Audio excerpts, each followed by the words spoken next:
ଅଛନ୍ତି ଆମମାନଙ୍କର ସିଷ୍ଟର ଅଛନ୍ତି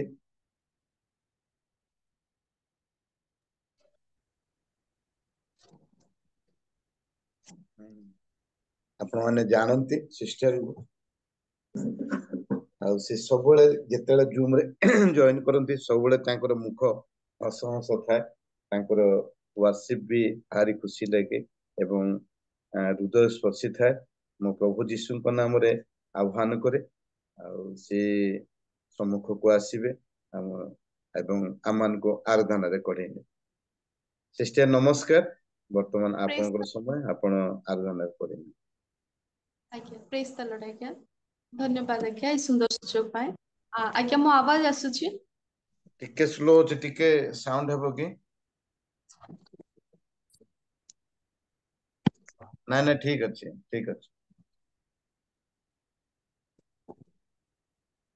एबे ठीक अछि आज्ञा हाँ हाँ ठीक अछि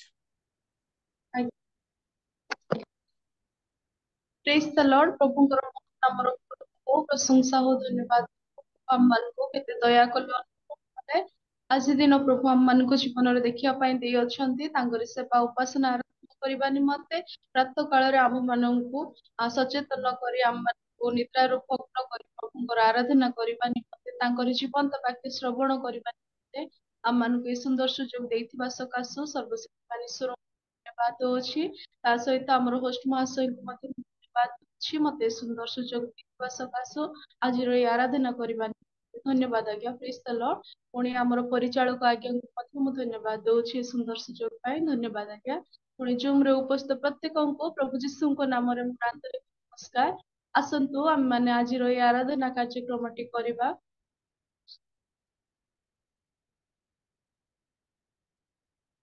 ଧନ୍ୟବାଦ আজি ঘেন ঘেন প্রভু আসিছি মন্দিরে তুমরি ধন্যবাদ আজি ঘেন ঘেন প্রভু আসিছি মন্দিরে তুমরি তଳିনিয় প্রভু ପୂଜା ଉପହାର ତଳିନିୟ ସବୁ ପୂଜା ଉପହାର ଅନୁତାପରୁ ଦମହରି ଘେନ ପ୍ରଭୁ ଆସିଛି ମନ୍ଦିରେ ତୁମରି ଧନ୍ୟବାଦ ଆଜି ଘେନ ଘେନ ପ୍ରଭୁ ଆସିଛି ମନ୍ଦିରେ ତୁମରି ମୋ ଜୀବନର এই ঘন অন্ধকারে দিয় তুমরি দীপ জাଳି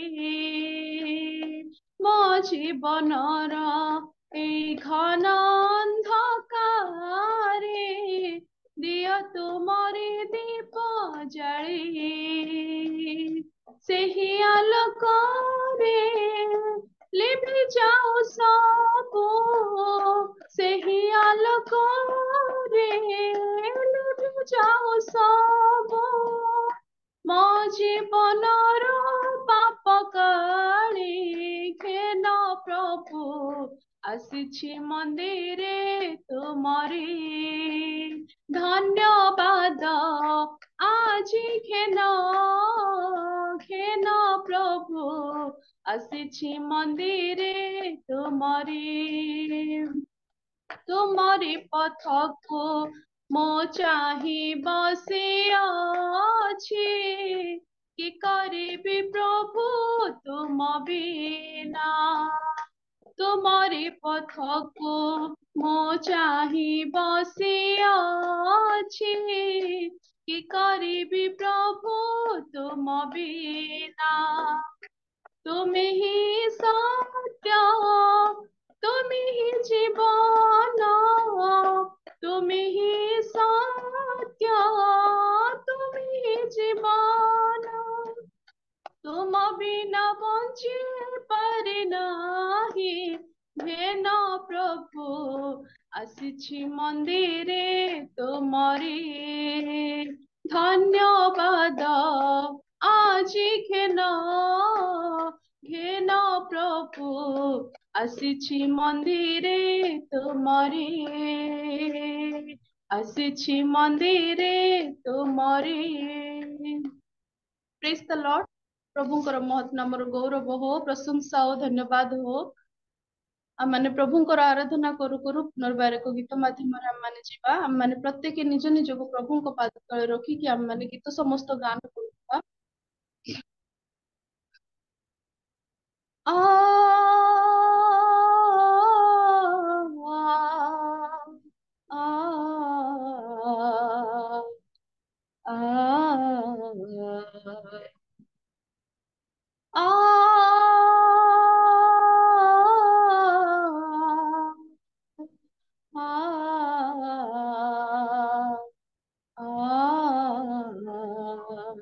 জীবন গীতর দুইটি সুর এক কিয়ান বেসুর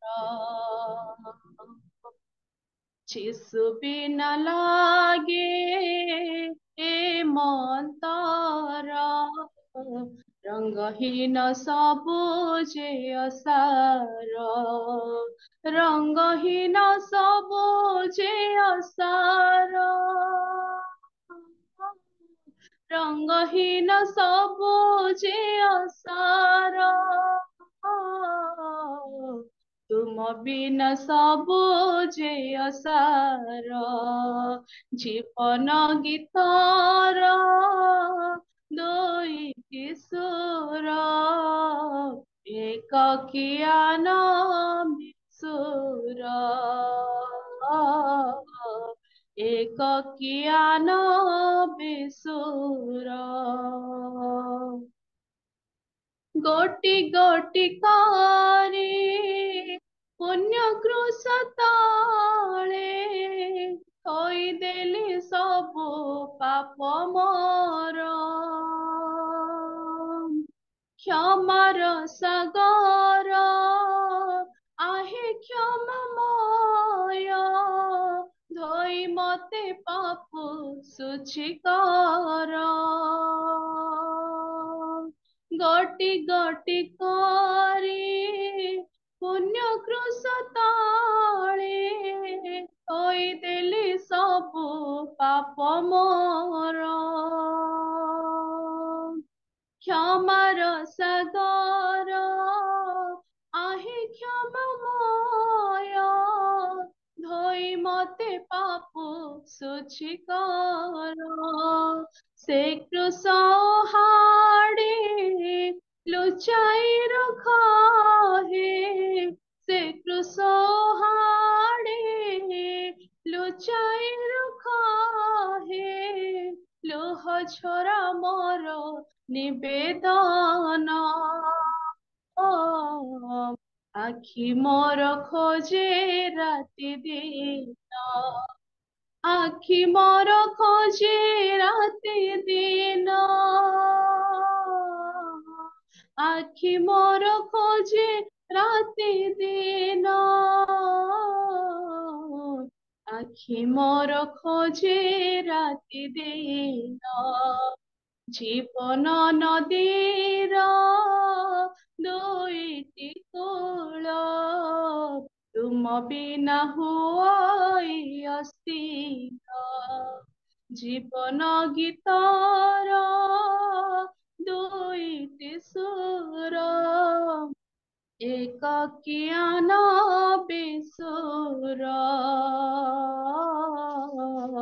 एक कियान बेसुर एक कियान बेसुर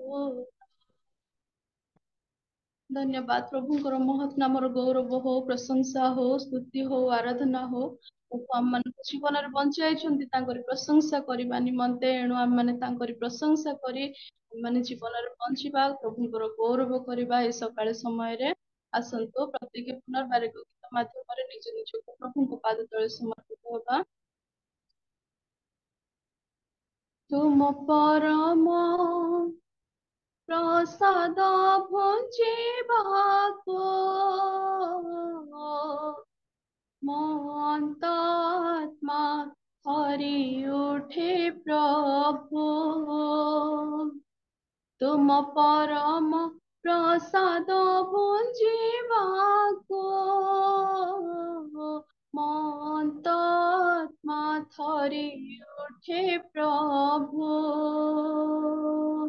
ପାପମୟ ମନ, ପାପମୟ ହୃଦୟ, ପାପମୟ ମନ, ପାପମୟ ହୃଦୟ ନେଇ ତୁମ ଚରଣେ ଯିବାକୁ ମୋର ମନ ପ୍ରାଣ ଥରି ହେ ପ୍ରଭୁ। ତୁମ ପରମ ପ୍ରସାଦ ଭୁଞ୍ଜିବାକୁ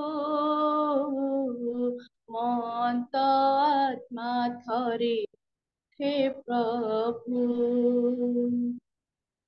କରୁଛି ବିଶ୍ୱାସ ବିରାଜିଛ ମୋ ଆତ୍ମାରେ, ପାଉଛି ପରମ ସୁଖ ଶାନ୍ତି ମୋ ମନରେ। ହୋଇଛି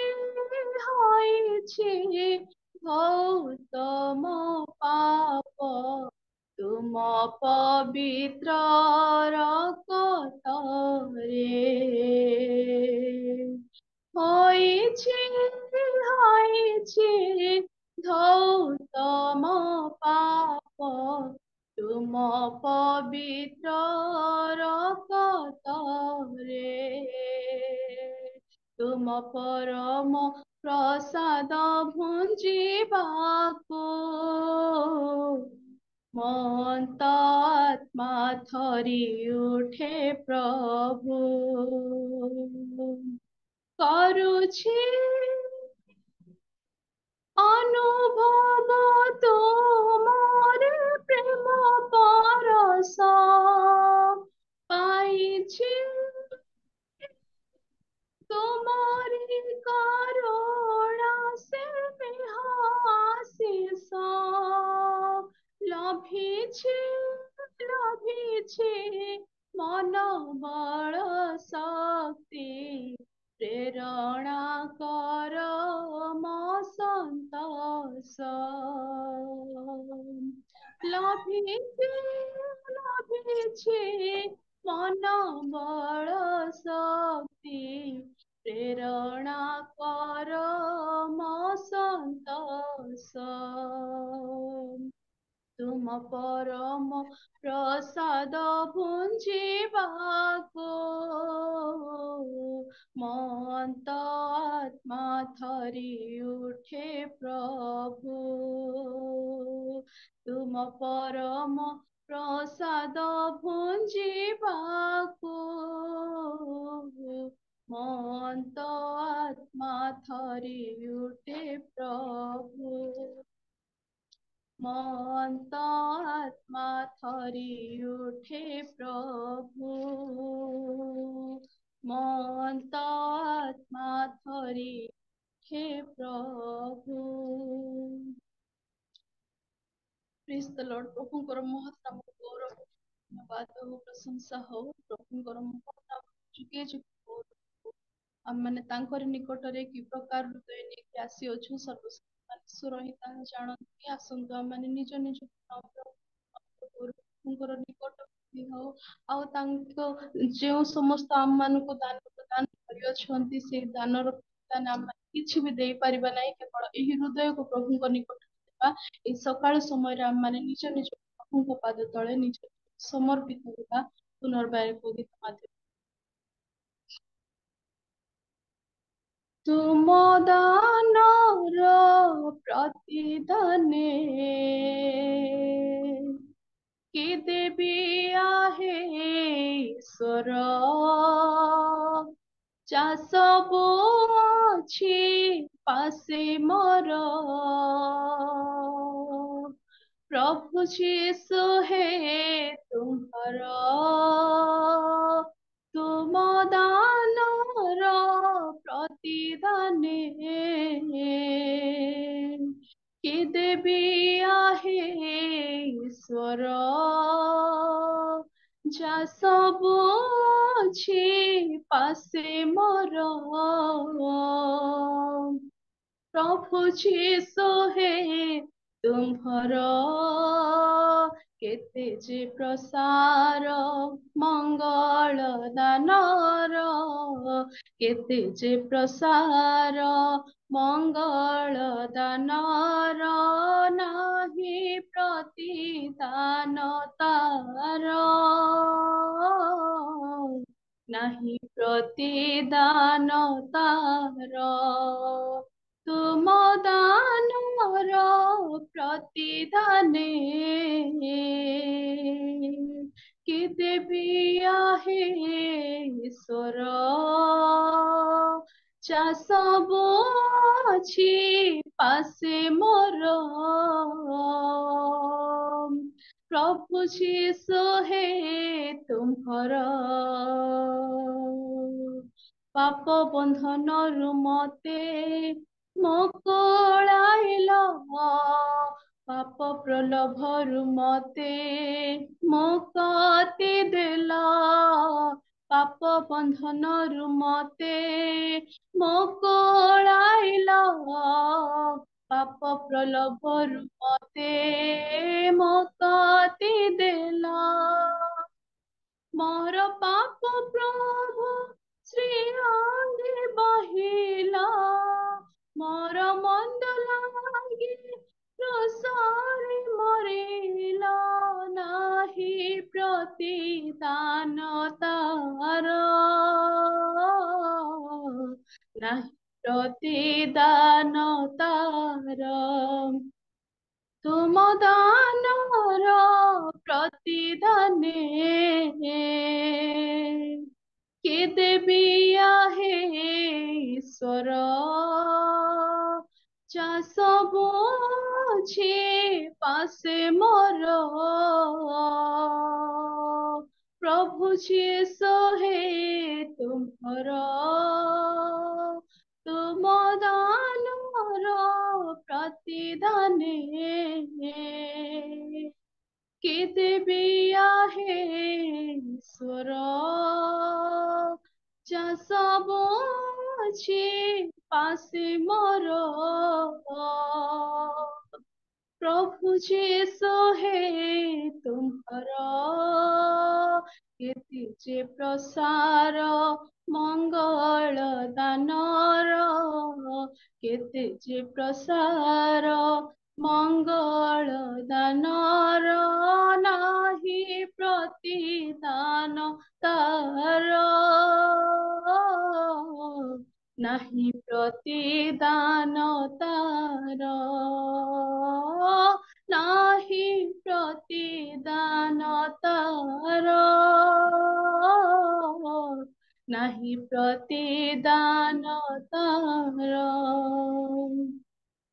ଆସନ୍ତୁ ଆମମାନଙ୍କ ଆପଣ ଆପଣ ଚକ୍ଷୁ କରିବା ସମର୍ପିତ ହେବା ଏବଂ ସକାଳ ସମୟରେ ପ୍ରଭୁଙ୍କ ନିକଟରେ ଆମମାନେ ନିଜ ନିଜକୁ ରଖିବା କାରଣ ସେ ଆମମାନଙ୍କର କୃପାମୟ ସ୍ନେହଶୀଳ କ୍ରୋଧରେ ଧୀର ଅତ୍ୟନ୍ତ ଦୟାଳୁ ପରମେଶ୍ୱର ଅଟନ୍ତି ଆମମାନଙ୍କର ପାପ ପ୍ରମାଣେ ଆମମାନଙ୍କୁ ଦଣ୍ଡ ଦେଇନାହାନ୍ତି ଅବା ଆମମାନଙ୍କର ଅଧର୍ମ ଅନୁସାରେ ଆମମାନଙ୍କୁ ପ୍ରତିଫଳ ଦେଇନାହାନ୍ତି ପୂର୍ବରୁ ପଶ୍ଚିମ ଯେତେ ଦୂର ସେ ଆମମାନଙ୍କର ଅଧର୍ମକୁ ସେତେ ଦୂର କରି ଆମମାନଙ୍କୁ ପ୍ରତିଦିନ କ୍ଷମା ଉପରେ କ୍ଷମା କରି ଆମମାନଙ୍କୁ ଆଜି ଦିନକୁ ଦେଖିବା ପାଇଁ ଦେଉଅଛନ୍ତି ପ୍ରତିଦିନ ତାଙ୍କର ସେବା ଉପାସନା ଆରାଧନା କରିବା ନିମନ୍ତେ ଦେଉଅଛନ୍ତି ସେଇ ମଙ୍ଗଳ ଦାନକୁ ଆମମାନେ କିପରି ଆମମାନେ ତାଙ୍କରି ନିକଟରେ ଆମମାନେ ଜଣାଇବା ସବୁ ବିଷୟ ତ ତାଙ୍କରି ସମସ୍ତ ବିଷୟ ତ ତାଙ୍କରି ଆମମାନେ କଣ ଦେଇ ତାଙ୍କରି ସେବା ଉପାସନା ଆରାଧନା କରିବା ଏହି ହୃଦୟକୁ ତାଙ୍କରି ନିକଟରେ ସମର୍ପିତ ହେବା ଆମମାନେ ଏହି ଜୀବନ ଯେ କ୍ଷଣକ ମାତ୍ର ଆଜି ଅଛି କାଲି କି ନାହିଁ ଆମମାନେ କି ପ୍ରକାର ତାଙ୍କର ଠାରେ ଲାଗି ରହୁଅଛୁ ଆମମାନେ ନିଜ ବିବେକ କରିବା ବିବେଚନା କରିବା ଆସନ୍ତୁ ନିଜ ନିଜ ପ୍ରତ୍ୟେକଙ୍କ ଚକ୍ଷୁ ନିଜେ ନିଜେ ବନ୍ଦ କରିବା ପୁଣି ଗୀତ ମାଧ୍ୟମରେ ଆମମାନେ ସମର୍ପିତ ହେବା ଆମମାନେ ପ୍ରାର୍ଥନା କରି ସମାପ୍ତ कल क्या होगा कोई ना जाने आज इसको, दिल तो दे दे, कल क्या होगा कोई ना जाने। आज इसको, दिल तो दे दे, पाप तुझको मौत देगा, पाप तुझको मौत देगा, ईशो तुझको जीवन देगा, कल क्या होगा कोई ना जाने। आज इसको, दिल तो दे दे, कल क्या होगा कोई ना जाने। आज यीशु को दिल तो दे दे, इस जीवन में सहारा नहीं है, यीशु के सिवा उधार नहीं है, इस जीवन में सहारा नहीं है, यीशु के सिवा उधार नहीं है, यीशु तुझको पास बुलाता, नया जीवन वो तुझको देगा, नया जीवन वो तुझको देगा, कल क्या होगा कोई ना जाने।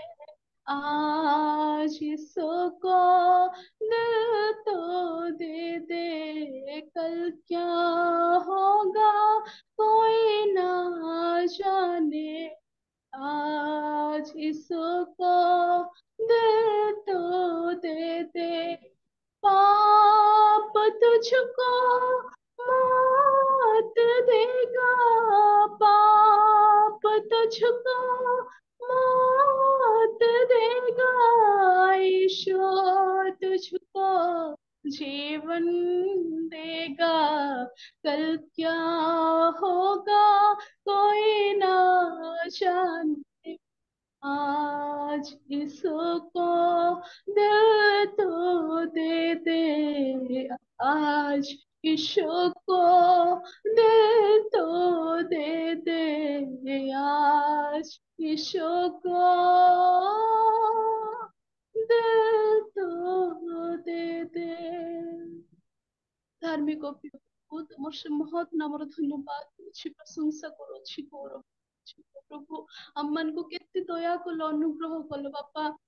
ଆମମାନଙ୍କୁ ଦିନ ପରେ ଦିନ, ମାସ ପରେ ମାସ, ବର୍ଷ ପରେ ବର୍ଷ ସମସ୍ତ ବିପଦ ଆପଦ, ସମସ୍ତ ରୋଗ ସଙ୍କଟ ସମସ୍ୟା, ମୃତ୍ୟୁ ମୁଖର କବଳରୁ, ଅଭାବ ଅନାଟନର କବଳରୁ ଆମମାନଙ୍କୁ ରକ୍ଷା କରି ଆମମାନଙ୍କୁ ଆଜି ଦିନ ଦେଖିବା ପାଇଁ ଦେଲ ବୋଲି ଧନ୍ୟବାଦ ଦଉଛି। ବାସ୍ତବରେ ପ୍ରିୟ ପ୍ରଭୁ, ଆସନ୍ତା କାଲି କଣ ହବ ତାହା ଆମେ ମାନେ ଜାଣୁନାହୁଁ ପ୍ରଭୁ, କିନ୍ତୁ ଆଜି ହିଁ ଆମେ ଯେ ଆମର ହୃଦୟକୁ ତମରି ନିକଟରେ ରଖୁଅଛୁ ପ୍ରଭୁ, କାରଣ ତମେ ଯେ ଆମର ଜୀବନ ପ୍ରଭୁ, ତମକୁ ଯଦି ଆମେ ମାନେ ପାଇଅଛୁ ତାହେଲେ ଆମେ ମାନେ ଜୀବନ ପାଇଅଛୁ। ପିତା ପରମେଶ୍ୱର, ସେଇ ଜ୍ୟୋତିର୍ମୟ ଈଶ୍ୱର ଯେ ତମେ, ତମେ ଆମର ଆଲୋକ ଅଟ, ଆମମାନଙ୍କର ଦ୍ୱିତୀୟ ଅଟ।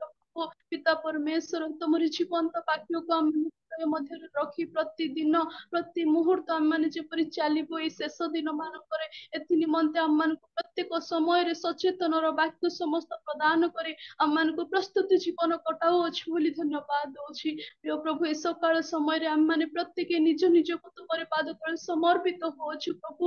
ଆରମ୍ଭରୁ ଶେଷ ପର୍ଯ୍ୟନ୍ତ ଆମମାନଙ୍କର ସହବର୍ତ୍ତୀ ହୁଅ, ତୁମରି ପବିତ୍ର ଆତ୍ମା ଆମମାନଙ୍କ ଜୀବନରେ ଦିଅ ପ୍ରଭୁ, ଯେପରି ଆମମାନେ ସତ୍ୟରେ ଏବଂ ଆତ୍ମାର ସହିତ ତୁମରି ସେବା କରିବା ପାଇଁ ପାରିବୁ, ତୁମରି ସନ୍ତୋଷଜନକ ସେବା କରିବା ପାଇଁ ପାରିବୁ, ଲୋକ ଦେଖାଣିଆ ସେବା ନ କରି ପ୍ରଭୁଙ୍କ ଯେପରି ତମରି ସନ୍ତୋଷ କି ପ୍ରକାର ସେବା, ସେଇ ପ୍ରକାର ସେବା ଆମମାନେ କରିବୁ ରାଜା। ଏଥି ନିମନ୍ତେ ଆମମାନଙ୍କୁ ତମେ ଦୟା କର। ଧନ୍ୟବାଦ ଦଉଛି ପ୍ରଭୁ, ଏ ଆରାଧନାକୁ ତମେ ଗ୍ରହଣ କରିଅଛ ବୋଲି। ପ୍ରିୟ ପ୍ରଭୁ, ମୁଁ ବିଶ୍ୱାସ କରେ ରାଜା ତମେ ଆମମାନଙ୍କର ସହିତ ଅଛ, ଆମମାନଙ୍କର ସମସ୍ତଙ୍କୁ ତମେ ଦେଖୁଅଛ, ନିରୀକ୍ଷଣ କରୁଅଛ ବୋଲି ମୁଁ ବିଶ୍ୱାସ କରେ। ଆରମ୍ଭରୁ ଶେଷ ପର୍ଯ୍ୟନ୍ତ ଆମମାନଙ୍କର ସହବର୍ତ୍ତୀ ଧନ୍ୟବାଦ ଦଉଛି ପ୍ରଭୁ। ରିଏଲ ମିନିଷ୍ଟ୍ରି ତରଫରୁ ଆରାଧନା କରିବା ନିମନ୍ତେ ସାହାଯ୍ୟ କଲ। ପ୍ରିୟ ପ୍ରଭୁ ଆମର ହୋଷ୍ଟ ମହାଶୟଙ୍କୁ ମଧ୍ୟ ତମେ ଦୟାକରି ଆଶୀର୍ବାଦ କର। ପ୍ରିୟ ପ୍ରଭୁ ତାଙ୍କର ଏଇ ଅକ୍ଲାନ୍ତ ପରିଶ୍ରମ ଏହି ପ୍ରୟାସ ଯୋଗୁଁ ଆମମାନେ ସୁନ୍ଦର ସୁଯୋଗ ପାଇଅଛୁ। ପ୍ରିୟ ପ୍ରଭୁ ତୁମରି ସନ୍ତାନଙ୍କୁ ତମେ ବହୁଳ ଭାବରେ ଆଶୀର୍ବାଦ କର। ପରିଚାରକ ମହାଶୟଙ୍କୁ ମଧ୍ୟ ତୁମେ ବହୁଳ ଭାବରେ ଆଶୀର୍ବାଦ କର। ଉତ୍ତମ ଭାବରେ ପରିଚାଳନା କରିବା ଆରମ୍ଭରୁ ଶେଷ ପର୍ଯ୍ୟନ୍ତ ତାଙ୍କର ସହବର୍ତ୍ତୀ ହୁଅ ପିତା। ତମେ ହିଁ ତାଙ୍କ ମୁଖ ଦ୍ୱାରା ପ୍ରକାଶ କର ବୋଲି ପ୍ରାର୍ଥନା କରେ। ରାଜା ଆଗକୁ ତମରି ମନୋନୀତ ଦାସ ବାକ୍ୟ ପରିବେଷଣ କରିବା ନିମନ୍ତେ ଆସୁଅଛନ୍ତି। ପ୍ରିୟ ପ୍ରଭୁ ତାଙ୍କୁ ତମେ ଉର୍ଦ୍ଧ୍ୱରୁ ଜ୍ଞାନ ପ୍ରଦାନ କର। ତୁମରି ପବିତ୍ର ଆତ୍ମାର ଅଭିଷେକ କର। ଯେଉଁ ବାକ୍ୟ ଆମ ମାନଙ୍କୁ କହିବ ସେଇ ବାକ୍ୟ ଯେପରି ଆମେ ମନ ଧ୍ୟାନ ଦେଇ ଶୁଣିବୁ ଆଉ ନିଜ ହୃଦୟ ମଧ୍ୟରେ ସଞ୍ଚୟ କରି ରଖିବା ପାଇଁ ପାରିବୁ। ରାଜା ଏଥି ନିମନ୍ତେ ତମେ ଦୟା କର। ଯେତେ ଜଣ ବର୍ତ୍ତମାନ ଉପସ୍ଥିତ ଅଛନ୍ତି ଯେଉଁମାନେ ଜଏନ୍ କରିନାହାନ୍ତି ସେମାନଙ୍କ ହୃଦୟରେ ତମେ କାର୍ଯ୍ୟ କର ବାପା, ଯେପରି ସେମାନେ ମଧ୍ୟ ଜଏନ୍ କରିବେ। ଆଉ ଆମେ ସମସ୍ତେ ଏକତ୍ର ମିଳିମିଶି ତମରି ସେବା ଉପାସନା ଆରାଧନା କରି ତମର ଜୀବନ୍ତ ବାକ୍ୟ ଶ୍ରବଣ କରି ତୁମକୁ ଧନ୍ୟବାଦ। ଏଥି ନିମନ୍ତେ ତମେ ଦୟା କର। ଧନ୍ୟବାଦ ପ୍ରଶଂସା ଗୌରବ ତୁମକୁ ଦେଇ ମୋର ପରିତ୍ରାଣ କର୍ତ୍ତା ଉଦ୍ଧାର କର୍ତ୍ତା ପ୍ରିୟ ପ୍ରଭୁ ଯୀଶୁଙ୍କ ନାମରେ ଏତିକି ପ୍ରାର୍ଥନା କରି ମାଗିଲି। ଆମେନ୍। Praise amen the Lord. ଆମେନ୍। ହଁ ପ୍ରେଜ୍ ଦ ଲର୍ଡ। ବିଶେଷ ବିଶେଷ ପ୍ରଭୁଙ୍କ ନାମକୁ ଧନ୍ୟବାଦ ଦେବା ସଙ୍ଗେ ସଙ୍ଗେ ଆମ ଝିଅଙ୍କୁ ମଧ୍ୟ ବହୁତ ଧନ୍ୟବାଦ ଦେବି। ସେ ଓଡିଶା ଛାଡି ହାଇଦ୍ରାବାଦରେ ରହୁଛନ୍ତି କିନ୍ତୁ ଓଡିଶାକୁ ପ୍ରେମ କରୁଛନ୍ତି। ଆଉ ସେ ଜୁମ ରେ ଯୋଗ ଦଉଛନ୍ତି, ଓଡିଆ ଜୁମ ରେ ଯୋଗ ଦଉଛନ୍ତି ମାନେ ଓଡିଶାକୁ ପ୍ରେମ କରୁଛନ୍ତି। ହାଇଦ୍ରାବାଦ ପଳେଇଲା ପରେ ଲୋକ ପାଶରି ଯାଆନ୍ତି, ଆଉ କିନ୍ତୁ ସେ ଜୁମ ରେ ଯୋଗ ଦେଇକି ଏଡେ ସୁନ୍ଦର ଭାବେ ୱାର୍ସିପ କରିଗଲେ, ପ୍ରାର୍ଥନା କରିଗଲେ। ପ୍ରଭୁ ତାଙ୍କୁ ଆଶୀର୍ବାଦ କରନ୍ତୁ। ବିଶେଷ ଗୁଡ୍ ବିଶେଷ ମର୍ଣ୍ଣିଂ। ଧନ୍ୟବାଦ। ପ୍ରଭୁକୁ ଧନ୍ୟବାଦ ଦେବି, ଆପଣଙ୍କୁ ଧନ୍ୟବାଦ ଦେବି। ଆପଣ ସାକ୍ଷ୍ୟ ଦଉଥିଲେ ଯେ ମୁଁ ହାଇଦ୍ରାବାଦରେ ଅଛି, ସମସ୍ତେ ତେଲୁଗୁ ଜାଣୁଛନ୍ତି, ଓଡିଆ କିଏ ଜାଣୁନାହାନ୍ତି। ମୁଁ ଚର୍ଚ୍ଚ ଯିବି, ସବୁ ତେଲୁଗୁ ବାକ୍ୟ ହଉଛି ବୋଲି ସାକ୍ଷ୍ୟ କହୁଥିଲୁ। ପ୍ରଭୁକୁ ଧନ୍ୟବାଦ ଦେବି। 4ଟା ଠାରୁ 11ଟା ପର୍ଯ୍ୟନ୍ତ ଜୁମ୍ ଚାଲିଛି, ଯେତିକି ତୋର ସମୟ ହଉଛୁ ସେତିକି ପ୍ରଭୁଙ୍କୁ ଧନ୍ୟବାଦ ଦେବି। ବିଶେଷ ବିଶେଷ ଧନ୍ୟବାଦ ଧନ୍ୟବାଦ। ଆସନ୍ତୁ ଆମମାନେ ବାକ୍ୟ ଆଡକୁ ଯିବା। ଆମମାନେ ଆରାଧନା କରିଛୁ, ପ୍ରାର୍ଥନା କରିଛୁ। ଆଜିର ବକ୍ତାଙ୍କୁ ମୁଁ କି ପ୍ରକାର ଆହ୍ୱାନ କରିବେ ମୁଁ ଚିନ୍ତା କରୁଛି। ସବୁବେଳେ ତ ଆମକୁ ସେ ବାକ୍ୟ ନେଇ ଆସୁଅଛନ୍ତି, ଆଉ ଆଜି ପାଇଁ ମତେ ଗୋଟେ ସୁଯୋଗ ମିଳିଲା ତାଙ୍କୁ ଆହ୍ୱାନ କରିବା ନିମନ୍ତେ। ମୁଁ ଯେତେବେଳେ ୱାର୍ସିପ ଚାଲୁଥିଲା ସେତେବେଳେ ଚିନ୍ତା କରୁଥିଲି ଯେ ଆଜି ଯୋଉ ବକ୍ତା ଅଛନ୍ତି ତାଙ୍କୁ କେମିତି ଆହ୍ୱାନ କରିବି। ତାଙ୍କୁ ଆହ୍ୱାନ କରିବା ନିମନ୍ତେ ସେ ପ୍ରକାର ମୋର ଯୋଗ୍ୟତା ନାହିଁ, ହେଲେ ମଧ୍ୟ ମୁଁ ଦିଟା ପଂକ୍ତି ଗୋଟେ ସେ ବସି ବସି ମୁଁ ଚିନ୍ତା କରି ଲେଖିଥିଲି ଆଉ ତାଙ୍କୁ ଆହ୍ୱାନ କରିବା ନିମନ୍ତେ। ଆଉ ବକ୍ତାଙ୍କୁ ମୁଁ ଆହ୍ୱାନ କରିବା ପୂର୍ବରୁ ସେ ମୁଁ ଇଏ ପଢି ଦଉଛି, ଆଉ ସମସ୍ତେ ଟିକେ ମନୋଯୋଗ ହେବା। ଯେ ବକ୍ତା ଆଚାର୍ଯ୍ୟ ମୂଷା ପାଣି ପ୍ରିୟ ସମସ୍ତଙ୍କର। ବକ୍ତା ଆଚାର୍ଯ୍ୟ ମୂଷା ପାଣି ପ୍ରିୟ ସମସ୍ତଙ୍କର। ପ୍ରକାଶିତ ପୁସ୍ତକରୁ ଶିକ୍ଷା ଦିଅନ୍ତି ପ୍ରତି ବୁଧବାର। ପ୍ରକାଶିତ ପୁସ୍ତକରୁ ଶିକ୍ଷା ଦିଅନ୍ତି ପ୍ରତି ବୁଧବାର। ସ୍ୱଭାବ ଅଟେ ତାଙ୍କ ଶାନ୍ତ ଓ ଧୀର। ବାକ୍ୟରେ ପ୍ରଭୁ କରିଛନ୍ତି ନିପୁଣ ଓ ବୀର। ବାକ୍ୟରେ ପ୍ରଭୁ କରିଛନ୍ତି ନିପୁଣ ଓ ବୀର। ପିପିଲି ମଣ୍ଡଳୀ ସଣ୍ଡେ ସ୍କୁଲ ଶିକ୍ଷା ପ୍ରଥମେ ଆରମ୍ଭ କରିଥିଲା ପିଲାଙ୍କର। ପିପିଲି ମଣ୍ଡଳୀ ସଣ୍ଡେ ସ୍କୁଲ ଶିକ୍ଷା ପ୍ରଥମେ ଆରମ୍ଭ କରିଥିଲା ପିଲାଙ୍କର। ସେହି ମଣ୍ଡଳୀର ପାଳକ କାର୍ଯ୍ୟ କରି ରୁହନ୍ତି ସପରିବାର। ସେହି ମଣ୍ଡଳୀରେ ପାଳକୀୟ କାର୍ଯ୍ୟ କରି ରୁହନ୍ତି ସପରିବାର। ଆସ ଭାଇ ଭଉଣୀ ଉଚ୍ଚ କରତାଳ ଦେଇ ସ୍ୱାଗତ କରିବା ବକ୍ତାଙ୍କର। ଆସ ଭାଇ ଭଉଣୀ ଉଚ୍ଚ କରତାଳ ଦେଇ ସ୍ୱାଗତ କରିବା ବକ୍ତାଙ୍କର। ଭିଡିଓ ଅନ୍ କରି ବାକ୍ୟ ଶୁଣିବା ଏତିକି ନିବେଦନ ମୋର। ଭିଡିଓ ଅନ୍ କରି ବାକ୍ୟ ଶୁଣିବା ଏତିକି ନିବେଦନ ମୋର। ଏତେବେଳେ ମୁଁ ବକ୍ତାଙ୍କୁ ଆହ୍ୱାନ କରେ ସେ ସମକକ୍ଷ ଉଚ୍ଚ କରତାଳ ସମସ୍ତେ ଦିଅନ୍ତୁ, ଆଉ ବାକ୍ୟ ନେଇ ଆସିଛ ବକ୍ତାଙ୍କୁ, ଏତିକି ମୋର ନିବେଦନ ରହିବ। ଆସନ୍ତୁ ସମସ୍ତ ମୋର ନିବେଦନ ରହିବ ଯେ ସମସ୍ତେ ଭିଡିଓ ଅନ୍ କରି ତାଙ୍କର ବାକ୍ୟ ଶୁଣିବା। ଆଜ୍ଞା ନମସ୍କାର। ନମସ୍କାର। ପ୍ରେଜ୍ ଦ ଲର୍ଡ। ଆପଣଙ୍କର ସମୟ ବର୍ତ୍ତମାନ ଆପଣ ପରିଚାଳନା କରନ୍ତୁ। ବହୁତ ବହୁତ ଧନ୍ୟବାଦ। ପ୍ରଭୁଙ୍କର ଦାସ ଅତି ସୁନ୍ଦର ଭାବରେ ଗୋଟେ କବିତା କହିକିରି ଆରମ୍ଭ କଲେ। ଅତି ଚମତ୍କାର। ବହୁତ ବଢିଆ। ଆଉ କବିତା ମଧ୍ୟ ସେ ଲେଖୁଛନ୍ତି। ଆଉ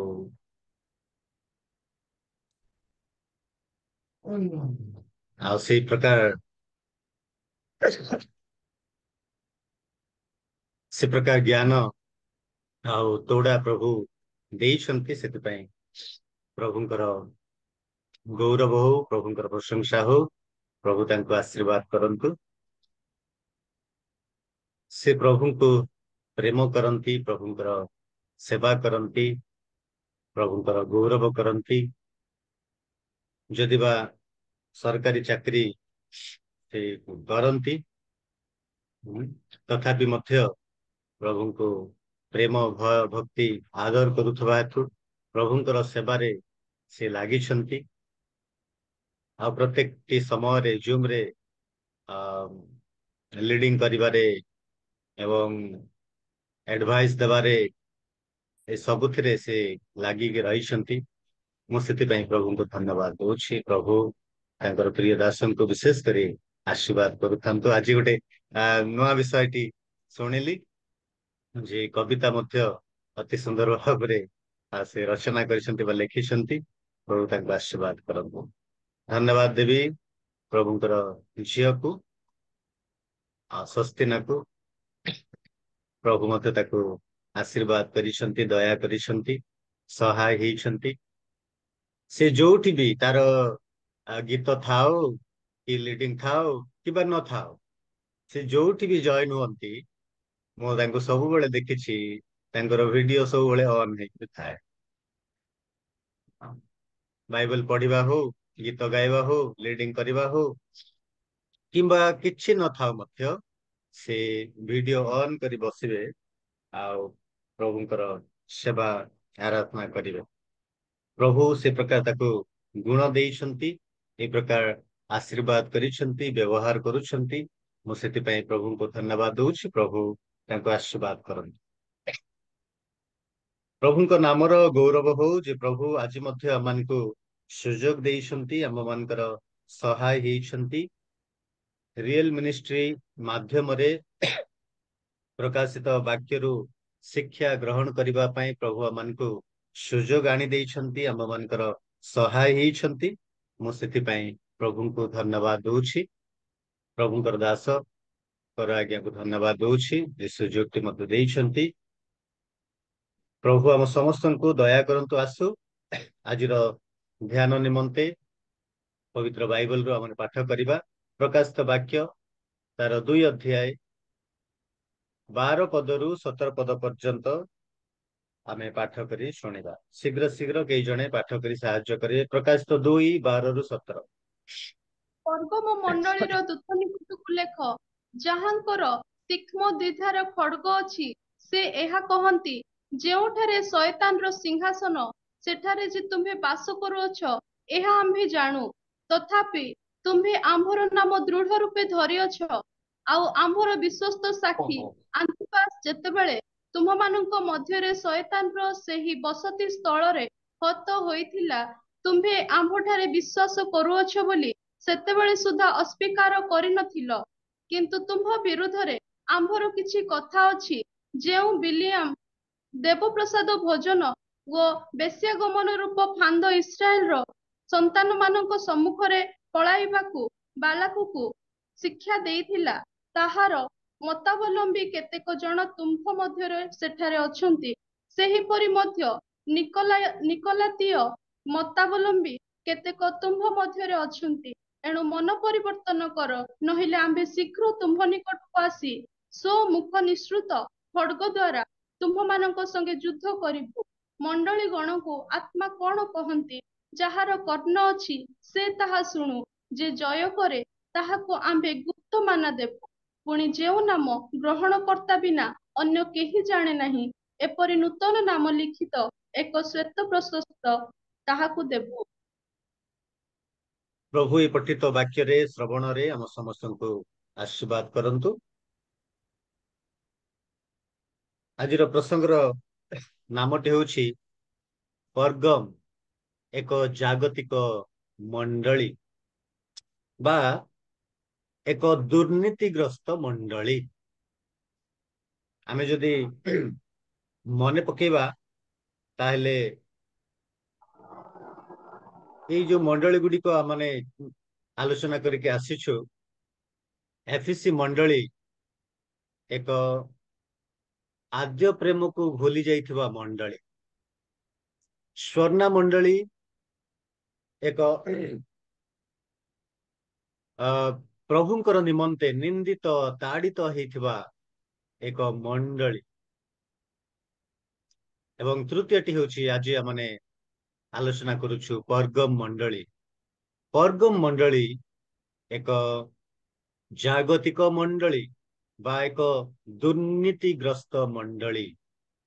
ଆଜି ଆମେ ଏଇ ତୃତୀୟ ବିଷୟଟି, ତୃତୀୟ ମଣ୍ଡଳୀର କଥା, ପର୍ଗମ ମଣ୍ଡଳୀର କଥା ଆଜି ଆମେ ଆଲୋଚନା କରିବା।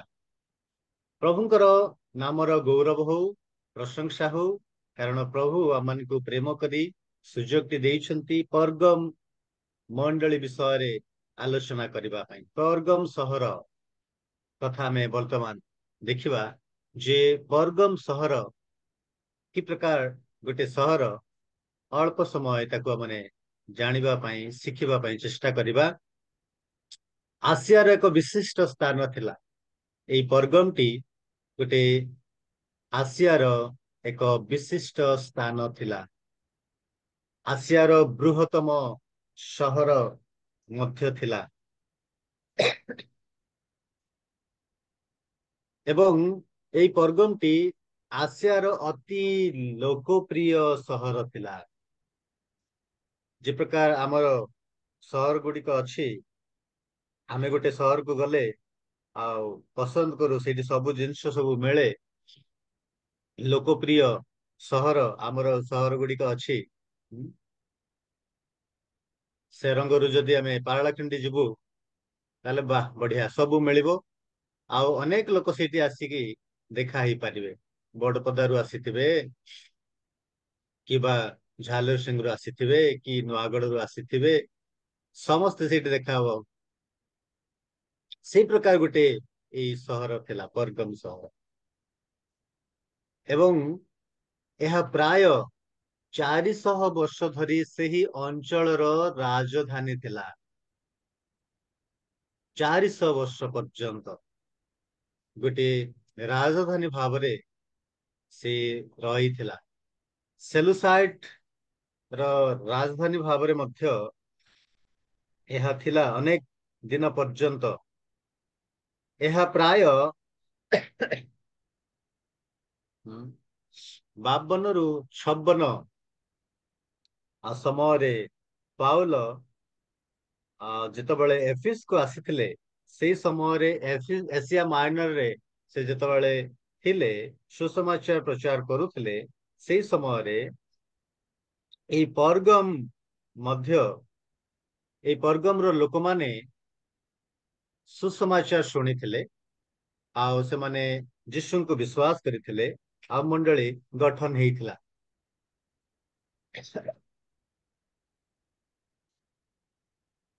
ଗ୍ରୀକ ସାମ୍ରାଜ୍ୟ ସମୟରେ ମଧ୍ୟ ଏହା ରାଜଧାନୀ ଥିଲା।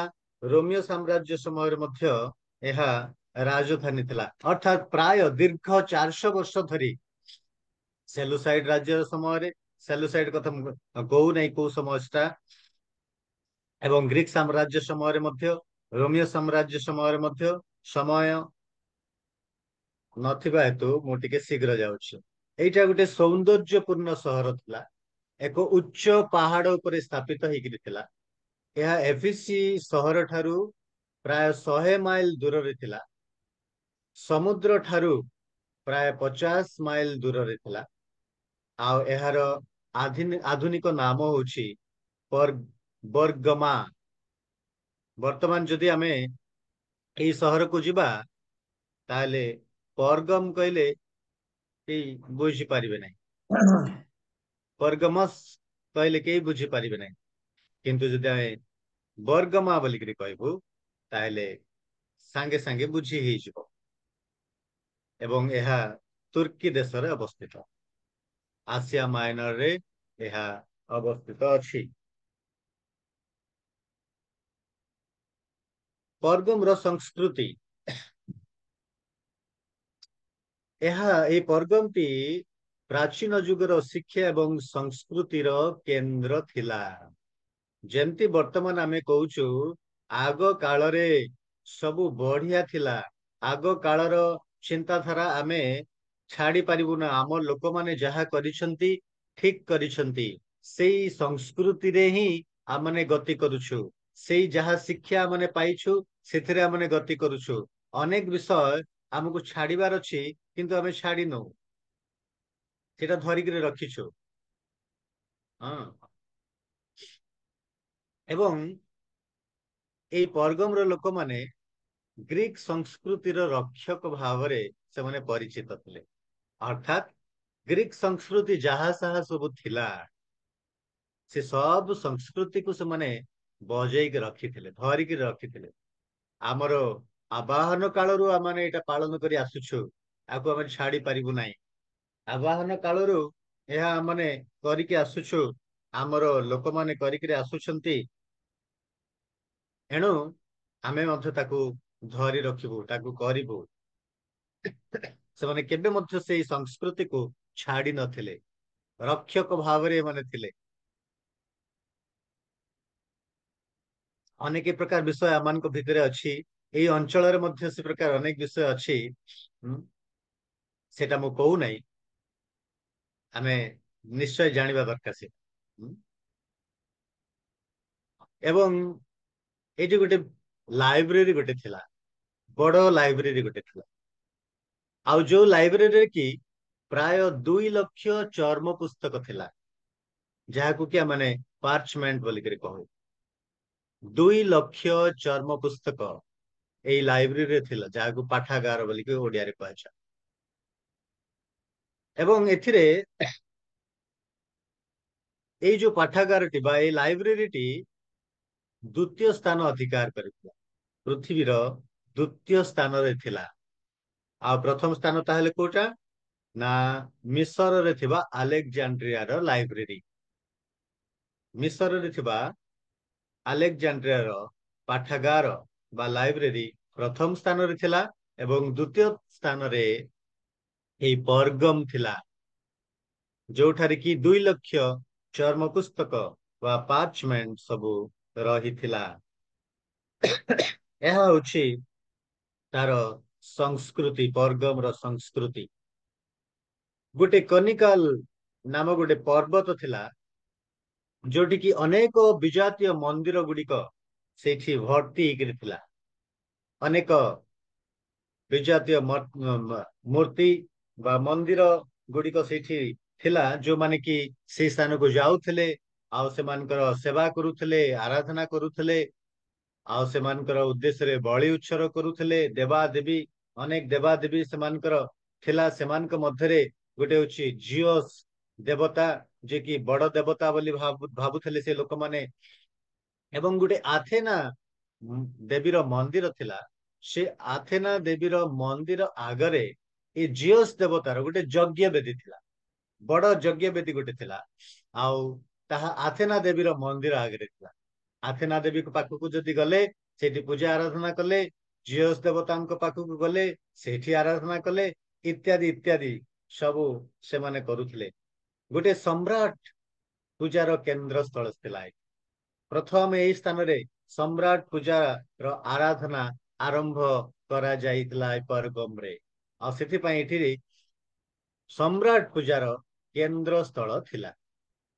अनेक देवादेवी मानकर आराधना केंद्र थिला। एठी एटा गोटे तीर्थ स्थान थिला जेमते आमे हमर लोक माने जानती अर्थात अन्य संप्रदाय रो लोक माने जानती भिन्न भिन्न स्थान को तीर्थ स्थान को आ ता मध्यरु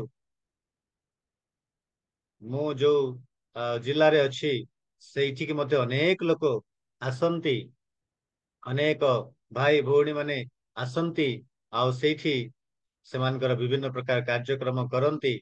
वर्ष को थरे तो अधिक संख्या रे लोक माने आसंती। तेबे विभिन्न लोक माने से स्थान को आसुथले जेहेतु ताहा गुटे तीर्थ स्थान थिला। जो देवादेवी मानकर कथा କୁହାଯାଉଛି ସେମାନଙ୍କ ମଧ୍ୟରେ ଏଇ 4ଟି ଦେବାଦେବୀ ହଉଛନ୍ତି ମୁଖ୍ୟ। 4ଟି ଦେବାଦେବୀ ହଉଛନ୍ତି ଅନ୍ୟତମ। ଗୋଟେ ହଉଛି ଜିଓସ୍ ଦେବତା, ଆସ୍କ୍ଲେପିୟସ୍ ଦେବତା, ଆଥେନା ଦେବୀ, ଡାଇନୋସିୟସ୍। ଏ ପ୍ରକାର 4ଟି ଦେବାଦେବୀ ର କଥା ଆମମାନେ ଏଠି ଦେଖିବାକୁ ପାଉଛୁ, ଆମମାନେ ଆଲୋଚନା ମଧ୍ୟ କରିବା।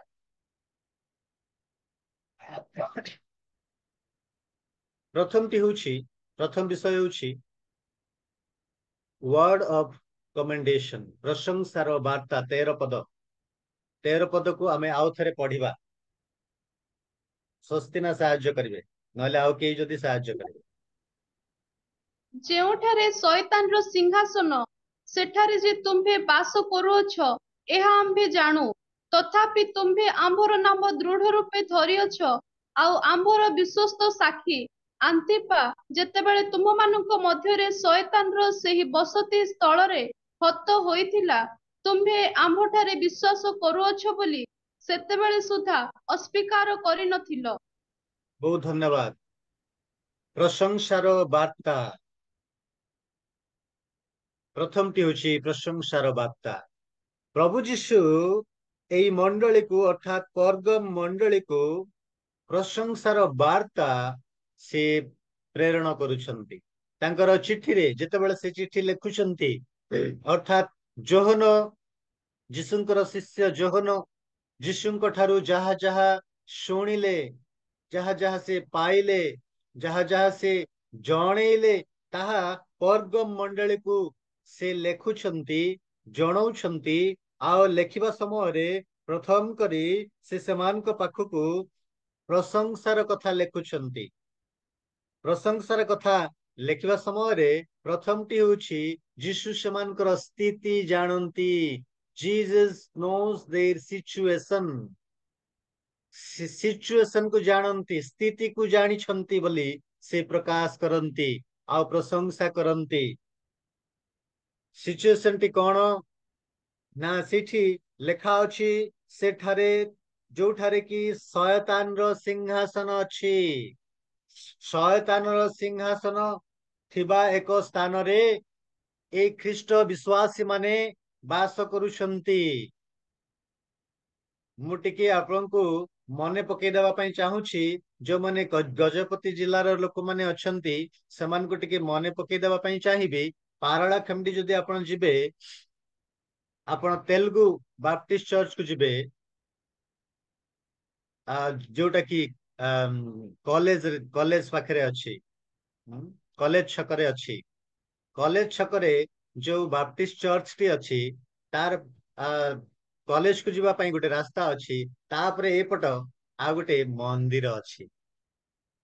ଗୋଟେ ମନ୍ଦିର ଅଛି ଗୋଟେ ସାଇଡ ରେ, ମଝିରେ କେବଳ ଗୋଟେ ରାସ୍ତା ଅଛି ଏବଂ ତାପଟେ ଗୋଟେ ଉପାସନା ଗୃହ ଅଛି, ଗୋଟେ ଚର୍ଚ୍ଚ ଅଛି। ଆପଣ ଚିନ୍ତା କରନ୍ତୁ, ଯଦି ଉପାସନା ଚାଲିଥିବ, ପ୍ରଭୁଙ୍କର ସେବା ଆରାଧନା କରାଯାଉଥିବ, ଆଉ ଗୋଟେ ଜାଗାରେ ଯଦି ସେମାନେ ସେମାନଙ୍କର ବିଷୟଟି ଆରମ୍ଭ କରିବେ, ମଣ୍ଡଳୀରେ ବସିଥିବା ଲୋକମାନେ ବା ଗିର୍ଜା ଘରେ ବସିଥିବା ଲୋକମାନଙ୍କ ପାଇଁ କେତେ ଡିଷ୍ଟର୍ବ ର କଥା ହଉନଥିବ।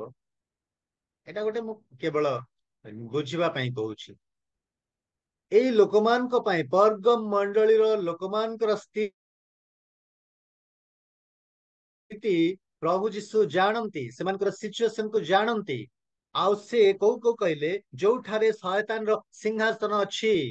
ଏଇ ଯୋଉ ଶୟତାନର ସିଂହାସନ ବୋଲିକିରି କୁହାଯାଇଛି, ସେଇଠି ଜିଓସ୍ ଦେବତାର, ଆକ୍ଲେପିୟସ୍ ଦେବତାର ଏମ୍ପେରିଆଲ ବା ସମ୍ରାଟ ପୂଜା ସବୁ ଆରାଧନା କରାଯାଉଛି। ପ୍ରଥମଟି ହେଉଛି ଜିଓସ୍ ଦେବତା।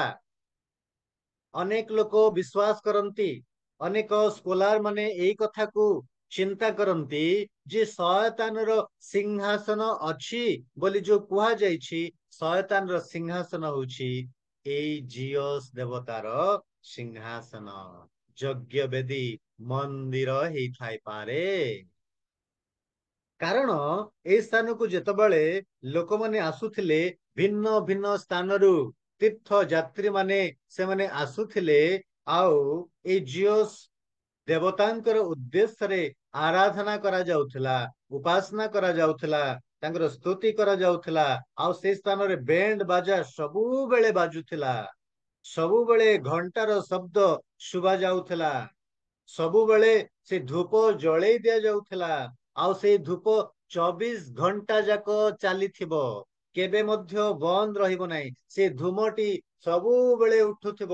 ସେଇ ପର୍ବତ ଉପରକୁ ଯେତେବେଳେ ଅନେଇକି ଦେଖିବେ, ସେ ଜିଅସ୍ ଦେବତାଙ୍କର ମନ୍ଦିର ଆଡକୁ ଦେଖିବେ, ସେ ପର୍ବତ ଉପରେ ସ୍ଥାପିତ ହେଇଛି, ସବୁବେଳେ ସେଇ ଧୂଆଁଟି ଉଡୁଥିବ, ସେ ଧୂପଟି ଯାଉଥିବ।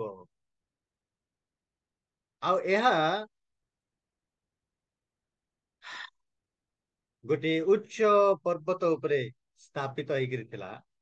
ଆଉ ସେ ସ୍ଥାନକୁ ଅନେକ ଲୋକ ଆସୁଥିଲେ। ଆଉ ଏହା କେମିତି ଥିଲା କହିଲେ, 800 ଫୁଟ, ପ୍ରାୟ 800 ଫୁଟ ଗୋଟେ ଉଚ୍ଚ ପାହାଡ ଉପରେ ସ୍ଥାପନ କରାଯାଇଥିଲା। ଏବଂ ଏହା ପ୍ରାୟ 40 ଫୁଟର ଗୋଟେ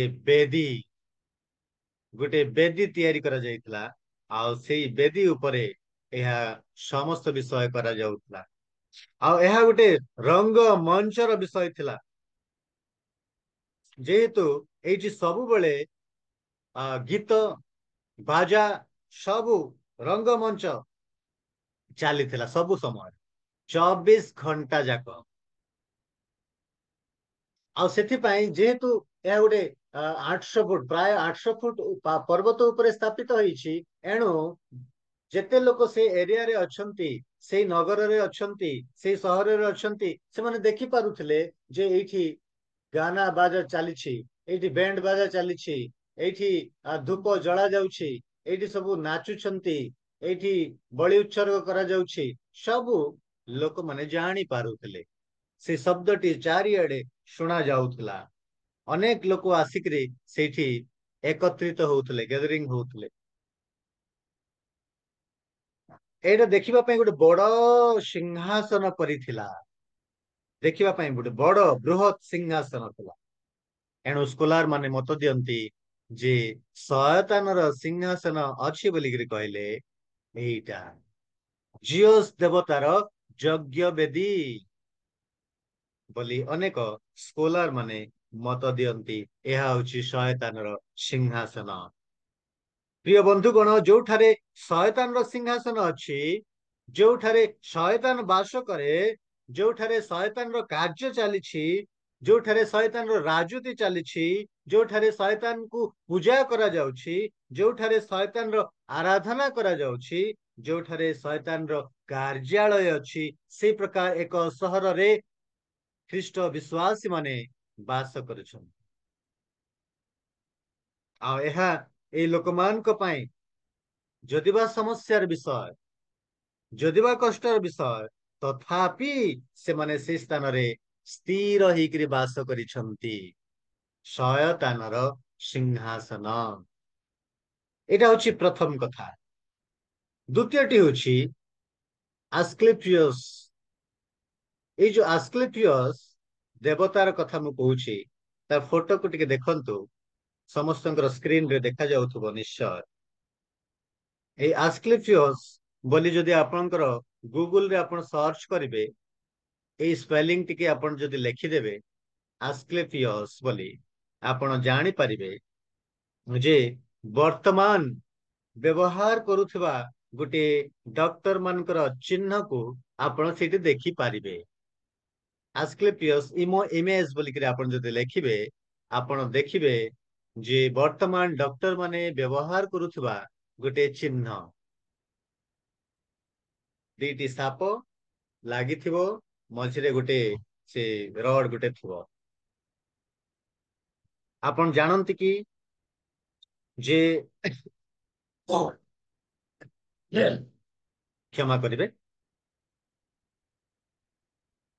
ପର୍ଗମ ସହରରେ ଏଇ ଦ୍ଵିତୀୟ ବିଷୟଟି, ଅର୍ଥାତ୍ ଏଇ ଦେବତା ଯାହାକି ଲୋକମାନେ ପୂଜା କରୁଥିଲେ, ଆରାଧନା କରୁଥିଲେ, ଆଉ ତାଙ୍କର ଉଦ୍ଦେଶ୍ୟରେ ବଳି ଉତ୍ସର୍ଗ କରୁଥିଲେ,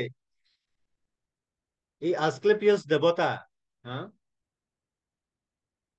ଯେତେବେଳେ ଲୋକମାନେ ଅସୁସ୍ଥ ହେଇ ଯାଉଥିଲେ, ପୀଡ଼ିତ ହେଇ ଯାଉଥିଲେ, ଆଉ ସେତେବେଳେ ବିଭିନ୍ନ ପ୍ରକାର ରୋଗରୁ ମୁକ୍ତ ପାଇବା ପାଇଁ, ସୁସ୍ଥ ହବା ପାଇଁ, ଆଉ ସେମାନେ ଏଇ ଆସ୍କ୍ଲେପିୟସ୍ ଦେବତାଙ୍କର ମନ୍ଦିରକୁ ଆସୁଥିଲେ। ଆସ୍କ୍ଲେପିୟସ୍ ଦେବତାର ଗୋଟେ ବଡ ବିରାଟ ମନ୍ଦିର ଥିଲା, ଆଉ ଯୋଉଠାରେ କି ଅସୁସ୍ଥ ପୀଡ଼ିତ ଲୋକମାନେ ସେ ସ୍ଥାନକୁ ଆସୁଥିଲେ। ବିଭିନ୍ନ ପ୍ରକାର ରୋଗରେ ଭାରାକ୍ରାନ୍ତ ଲୋକମାନେ ଆସୁଥିଲେ, ଆଉ ସେମାନେ ସେଇ ମନ୍ଦିର ଭିତରକୁ ପ୍ରବେଶ କଲା ପରେ ସେମାନଙ୍କୁ କୁହାଯାଉଥିଲା, ତୁମେ ସୁସ୍ଥ ହବା ପାଇଁ ଚାହୁଁଛ କି? କଣ ରୋଗ ହେଇଛି? ନା ଏୟା ରୋଗଟି ହେଇଛି। ହଉ ଠିକ ଅଛି, ତୁମେ ଶୋଇପଡ। ଆଉ ସେମାନଙ୍କୁ ଶୁଆଇ ଦିଆଯାଉଥିଲା, ଆଉ ସେମାନେ ସେଇ ଚଟାଣରେ ସେମାନେ ଶୋଇ ପଡିବେ, ଆଉ ସେତେବେଳେ ଏଇ ସାପ ମାନଙ୍କୁ ଛଡାଯିବ, ଆଉ ସେଇ ସାପ ମାନେ ଯିବେ, ଆଉ ସେମାନଙ୍କ ଉପରେ ସେମାନେ ଚଢିବେ, ସେମାନଙ୍କ ଉପରେ ସେମାନେ ଗୁରୁଣ୍ଡିବେ। ଏଇ ଲୋକମାନଙ୍କ ଉପରେ ସେମାନେ ଚଢିବା ଦ୍ଵାରା ଚଢିବେ, ବୁଲିବେ ଏପଟ ଗୋଟେ ଲୋକଙ୍କର ଶରୀରରେ ଆମେ ବାହାରୁ ଦେଖିଲା ବେଳକୁ ଏଇ ସାପ ବୋଲିକିରି ଆମେ କହୁଛୁ, କିନ୍ତୁ ଏଇ ମନ୍ଦିରରେ ସେ ରୋଗୀ ମାନଙ୍କୁ ଶୁଆଇ ଦିଆଯିବ। ଯୋଉମାନେ କି ସୁସ୍ଥ ହବା ପାଇଁ ଚାହୁଁଛନ୍ତି, ଅସୁସ୍ଥ ପୀଡ଼ିତ ଲୋକମାନେ ସେଠି ଯାଇକି ଶୋଇ ପଡିବେ, ସେମାନଙ୍କ ଉପରେ ସାପ ସବୁ ଗୁରୁଣ୍ଡିକିରି ଯିବ, ସେମାନଙ୍କ ଉପରେ ଚଢିକିରି ଯିବ। ଯଦି ସେଇ ସାପ ଗୁଡିକ ସେମାନଙ୍କ ଉପରେ ଚଢିକିରି ଯିବ, ତାହେଲେ ସେମାନେ ବିଶ୍ୱାସ କରୁଥିଲେ ଯେ ଆମେ ଭଲ ହେଇଗଲୁ। ଲୋକମାନେ ଏଇ କଥାକୁ ବିଶ୍ୱାସ କରୁଥିଲେ, ସାପ ଯଦି ସେମାନଙ୍କ ଉପରେ ଚଢିକିରି ଗଲା ତାହେଲେ ସେମାନେ ଭଲ ହେଇଯାଉଥିଲେ। ଅର୍ଥାତ୍ ଆସ୍କ୍ଲେପିୟସ୍ ମନ୍ଦିର ଗୋଟେ ସୁସ୍ଥକାରୀ ମନ୍ଦିର ଥିଲା ବୋଲି ଲୋକମାନେ ବିଶ୍ୱାସ କରୁଥିଲେ। ଅନେକ ଲୋକମାନେ ସେ ସ୍ଥାନକୁ ଆସୁଥିଲେ। ଏଣୁ ସ୍କଲାର ମାନେ ମତ ଦିଅନ୍ତି ଯେ ଏହା ଶୟତାନର ସିଂହାସନ ହେଇଥାଇପାରେ। ଯୀଶୁ ଯାହା ସେମାନଙ୍କୁ ଲେଖିଛନ୍ତି, ଯୋଉଠାରେ ଶୟତାନର ସିଂହାସନ ଅଛି ବୋଲି ହେଇଥାଇପାରେ। ପ୍ରିୟ ପ୍ରଭୁଙ୍କର ଲୋକମାନେ, ଶୟତାନର ସିଂହାସନ ଥିବା ଏକ ସ୍ଥାନରେ ଏଇ ପ୍ରଭୁଙ୍କର ଲୋକମାନେ, ଖ୍ରୀଷ୍ଟ ବିଶ୍ୱାସୀ ମାନେ ବାସ କରୁଥିଲେ। ନିଶ୍ଚୟ ସେମାନଙ୍କ ପାଇଁ ଏହା ଏକ ସମସ୍ୟାର ବିଷୟ, ନିଶ୍ଚୟ ସେମାନଙ୍କ ପାଇଁ ଏହା କଷ୍ଟର ବିଷୟ, ନିଶ୍ଚୟ ସେମାନଙ୍କ ପାଇଁ ଏହା ଅସୁବିଧାର ବିଷୟ। ତଥାପି ସେମାନେ ସେ ସ୍ଥାନରେ ବାସ କରନ୍ତି। ସେଥିପାଇଁ ପ୍ରଭୁ ଯୀଶୁ ସେମାନଙ୍କୁ ପ୍ରଶଂସା କରି ଲେଖନ୍ତି ଯେ ଯୋଉଠାରେ ଶୟତାନର ସିଂହାସନ ଅଛି, ତୁମେ ସେଠାରେ ବାସ କରୁଅଛ। ତୃତୀୟଟି ହେଉଛି ସମ୍ରାଟ ପୂଜା। ଏହି ସ୍ଥାନରେ ହିଁ ଆରମ୍ଭ କରାଯାଇଥିଲା। ଅଗଷ୍ଟିନଙ୍କର ସମୟରେ ଏହା ଆରମ୍ଭ କରାଯାଇଥିଲା। ଅଗଷ୍ଟସ ଯେତେବେଳେ ସମ୍ରାଟ ଥିଲେ, ଖ୍ରୀଷ୍ଟପୂର୍ବ 29 ସମୟରେ ଏଠାରେ ପ୍ରଥମ କରି ଏଇ ସମ୍ରାଟ ପୂଜା ଆରମ୍ଭ କରାଯାଇଥିଲା, ବା ଗୋଟେ ମନ୍ଦିର ନିର୍ମାଣ କରାଯାଇଥିଲା, ଯାହାକି ଅଗଷ୍ଟସଙ୍କର ଥିଲା। ଆଉ ଏଇଠି ଏଇ ସମ୍ରାଟ ପୂଜା ବା ଏଇ ମୂର୍ତ୍ତି ସ୍ଥାପନ କରିକି, ଅଗଷ୍ଟସଙ୍କର ଏଇ ମୂର୍ତ୍ତିଟି ସ୍ଥାପନ କରିକି ସମ୍ରାଟ ପୂଜାର ଆରାଧନା, ଉପାସନା କରାଯାଇଥିଲା। ଏଇଟା ବର୍ଷକୁ ଥରେ ନିଶ୍ଚୟ ସେମାନେ କାୟସରଙ୍କର ସେବା କରିବେ। ବର୍ଷକୁ ଥରେ ନିଶ୍ଚୟ ସେମାନେ କାୟସରଙ୍କର ମନ୍ଦିରକୁ ଯିବେ। ବର୍ଷକୁ ଥରେ ନିଶ୍ଚୟ ସେମାନେ କାୟସରଙ୍କର ପୂଜା କରିବେ, ତାଙ୍କର ଉପାସନା କରିବେ, ତାଙ୍କର ଗୁଣଗାନ କରିବେ। ବର୍ଷକୁ ଥରେ ଏହା ଗୋଟିଏ ପର୍ବ ପରି ପାଳନ କରାଯାଉଥିଲା। ଯଦି କେହି ଏଇ ସମ୍ରାଟ ପୂଜା କରିବା ପାଇଁ, ସମ୍ରାଟ ଆରାଧନା କରିବା ପାଇଁ ମନ୍ଦିରକୁ ଯାଉନଥିଲା, ତାହେଲେ ତା ପାଇଁ ଏକ ସମସ୍ୟାର ବିଷୟ ଥିଲା, ଅସୁବିଧାର ବିଷୟ ଥିଲା। କାରଣ କଣ ନା, ଏଇ ଖ୍ରୀଷ୍ଟିଆନ ମାନେ ସମ୍ରାଟ ପୂଜା କରୁନଥିଲେ, ସେମାନେ ମୂର୍ତ୍ତି ପୂଜା ତ କରୁନଥିଲେ, ଏବଂ ଦ୍ଵିତୀୟରେ ସେମାନେ ସମ୍ରାଟ ପୂଜା ମଧ୍ୟ କରୁନଥିଲେ। ରାଜା ମାନଙ୍କର ରାଜା, ପ୍ରଭୁ ମାନଙ୍କର ପ୍ରଭୁ ଯୀଶୁ ଅଟନ୍ତି। ଏଣୁ ଆମେ ଏ ମନୁଷ୍ୟ ନିଜେ ତିଆରି କରି ମୋର ଆରାଧନା କର ବୋଲିକିରି କହୁଥିବା ଲୋକଙ୍କର ଆମେ ସେବା କରିବୁ ନାହିଁ, ତାର ଉପାସନା ଆମେ କରିବୁ ନାହିଁ, ତାର ପାଖକୁ ଆମେ ଯିବୁ ନାହିଁ, ସେ ମନ୍ଦିରକୁ ଆମେ ଯିବୁ ନାହିଁ। ସେମାନେ ଏଇ କାଇସରଙ୍କର ପୂଜା କରିବା ପାଇଁ ସେମାନେ ମନା କରୁଥିଲେ ବା ସେମାନେ ଅସ୍ୱୀକାର କରୁଥିଲେ ସମ୍ରାଟ ଆରାଧନା କରିବା ପାଇଁ। ପ୍ରିୟ ବନ୍ଧୁଗଣ, ସେଥିପାଇଁ ସେମାନଙ୍କ ପାଇଁ ଏକ ସମସ୍ୟାର ବିଷୟ ଥିଲା, ଅସୁବିଧାର ବିଷୟ ଥିଲା। ଆଉ ଏଇ ସ୍ଥାନରେ ବିଶେଷ କରି ଯେତେବେଳେ ପୂଜା ଆରାଧନା ସବୁ କରାଯାଉଥିଲା, ଯୌନ ପାପ ସବୁ କରାଯାଉଥିଲା, ନିଶା ସେବନ ସବୁ କରାଯାଉଥିଲା, ବିଭିନ୍ନ ପ୍ରକାର ଅଶୁଚି କାର୍ଯ୍ୟ ସବୁ ଏଠି କରାଯାଉଥିଲା। ସେଥିପାଇଁ ଏଇ ଲୋକମାନେ ସେଠିକି ଯିବା ପାଇଁ ଇଚ୍ଛା କରୁନଥିଲେ। ଆପଣ ଜାଣନ୍ତି କି ଯଦି ଜଣେ ସମ୍ରାଟ ପୂଜା ନ କରିବ ତାହେଲେ ତାକୁ କୌଣସି ସୁବିଧା ସୁଯୋଗ ସରକାର ତରଫରୁ ଯାହା ମିଳିବା କଥା ସେଇଟା ମିଳୁନଥିଲା। କାରଣ କଣ? ଯଦି ଜଣେ ସମ୍ରାଟ ପୂଜା କରିବ, ଏ କାଇସରଙ୍କର ମନ୍ଦିରକୁ ଯିବ, ତାହେଲେ ତାକୁ ଗୋଟେ ସାର୍ଟିଫିକେଟ ଦିଆଯାଉଥିଲା। ଆଉ ସେଇ ସାର୍ଟିଫିକେଟ ଦ୍ଵାରା ସେ ସମସ୍ତ ସୁବିଧା ସୁଯୋଗ ସେ ପାଇପାରୁଥିଲା।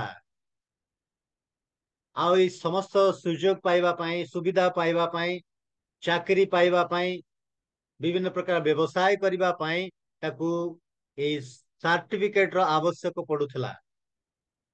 ଏ ଖ୍ରୀଷ୍ଟିଆନ ମାନଙ୍କ ପାଇଁ କିନ୍ତୁ ଅସୁବିଧାର ବିଷୟ ଥିଲା, କାରଣ ସେମାନେ ସମ୍ରାଟ ପୂଜା କରୁନଥିଲେ ଏବଂ ଏଇ ପୂଜା କରିବା ପାଇଁ ସେମାନେ ଯାଉନଥିଲେ। କ୍ଷମା କରିବେ। ପ୍ରିୟ ବନ୍ଧୁଗଣ, ପ୍ରଭୁ ଆମ୍ଭମାନଙ୍କୁ ଦୟା କରନ୍ତୁ, ପ୍ରଭୁ ଆମମାନଙ୍କୁ ସାହାଯ୍ୟ କରନ୍ତୁ। ଆଜି ଆମ ମଣ୍ଡଳୀରେ, ଆମ ସମାଜରେ, ଆମ ପରିବାରରେ, ଆମ ସାଙ୍ଗସାଥି ମାନଙ୍କର ମେଳରେ, ଆମମାନଙ୍କର ବିଭିନ୍ନ ପ୍ରକାର ପରିସ୍ଥିତିରେ, ବିଭିନ୍ନ ପ୍ରକାର ଅନୁଷ୍ଠାନରେ, ଘର ଭିତରେ, ଘର ବାହାରେ, ଶରୀରରେ, ହୃଦୟରେ, ମନରେ ଗୋଟେ ସିଂହାସନ ଅଛି କି? ଶୟତାନର ସିଂହାସନ ଅଛି କି? ଯଦି ବା ଆଜି ଆମମାନେ ଏ ପ୍ରକାର ମନ୍ଦିରକୁ ଯାଇକିରି ଉପାସନା କରୁନାହୁଁ, ସେବା କରୁନାହୁଁ, ଆରାଧନା କରୁନାହୁଁ, କିନ୍ତୁ ଏ ପ୍ରକାର ଗୋଟେ ଶୟତାନର ସିଂହାସନ ଆମର ହୃଦୟରେ ଅଛି କି? ଆମର ସମାଜରେ, ଆମର ମଣ୍ଡଳୀରେ, ଆମର ପରିବାରରେ ଆଜି ଅଛି କି? ଦ୍ୱିତୀୟ କରିନ୍ଥୀୟ ତାର 4 ଅଧ୍ୟାୟ 4 ପଦରେ ଲେଖା ଅଛି ଯେ ଶୟତାନ ଅବିଶ୍ୱାସୀ ମାନଙ୍କର ଜ୍ଞାନ ଚକ୍ଷୁକୁ ଅନ୍ଧ କରିଦେଇଛି। ଏଣୁ ଆଜି ଅନେକ ଏଇ କଥାକୁ ଜାଣି ପାରିନାହାନ୍ତି, ଏଇ କଥାକୁ ବୁଝି ପାରିନାହାନ୍ତି ଯେ ଜଗତପତି ଶୟତାନ ଆମମାନଙ୍କ ମଧ୍ୟରେ, ଆମମାନଙ୍କର ପରିବାରରେ, ଆମମାନଙ୍କର ସମାଜରେ, ଆମମାନଙ୍କର ମଣ୍ଡଳୀରେ ଶୟତାନର ସିଂହାସନ ସ୍ଥାପନ କରିବା ପାଇଁ ଇଚ୍ଛା କରୁଛି। ଅନେକ ସ୍ଥାନରେ ଶୟତାନର ସିଂହାସନ ସ୍ଥାପନ ବି ହେଇଯାଇଛି। ପ୍ରିୟ ବନ୍ଧୁଗଣ, ପ୍ରଭୁ ଆମମାନଙ୍କୁ ଦୟା କରନ୍ତୁ, ଶୟତାନକୁ ଆମେ ସ୍ଥାନ ଦେବୁ ନାହିଁ। ଶୟତାନକୁ ସ୍ଥାନ ଆମେ ଦେବୁ ନାହିଁ। ପ୍ରଥମଟି ହେଉଛି ସିଚୁଏସନ, ଦ୍ୱିତୀୟଟି ହେଉଛି ଷ୍ଟେଡଫାଷ୍ଟନେସ୍। ଯୀଶୁ ସେମାନଙ୍କର ସ୍ଥିରତା ଜାଣନ୍ତି। ସେଇ 13 ପଦର ଖ ଅଂଶରେ ଲେଖା ଅଛି,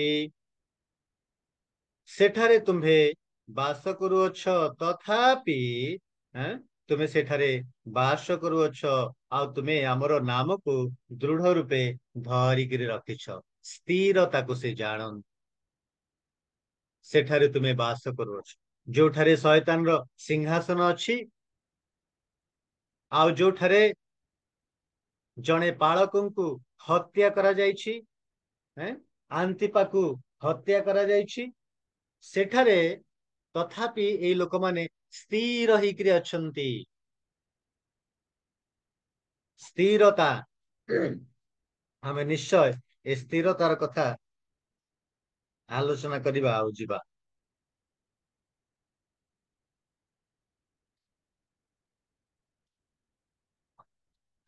ପ୍ରଭୁଙ୍କର ନାମର ଗୌରବ ହଉ। ପର୍ଗମ ମଣ୍ଡଳୀର ବିଷୟରେ ଆଲୋଚନା କରିବା ସମୟରେ ସେମାନଙ୍କୁ ପ୍ରଭୁ ଯୀଶୁ ସେମାନଙ୍କର ସ୍ଥିତିକୁ ଜାଣନ୍ତି ଆଉ ପ୍ରଶଂସା କରନ୍ତି।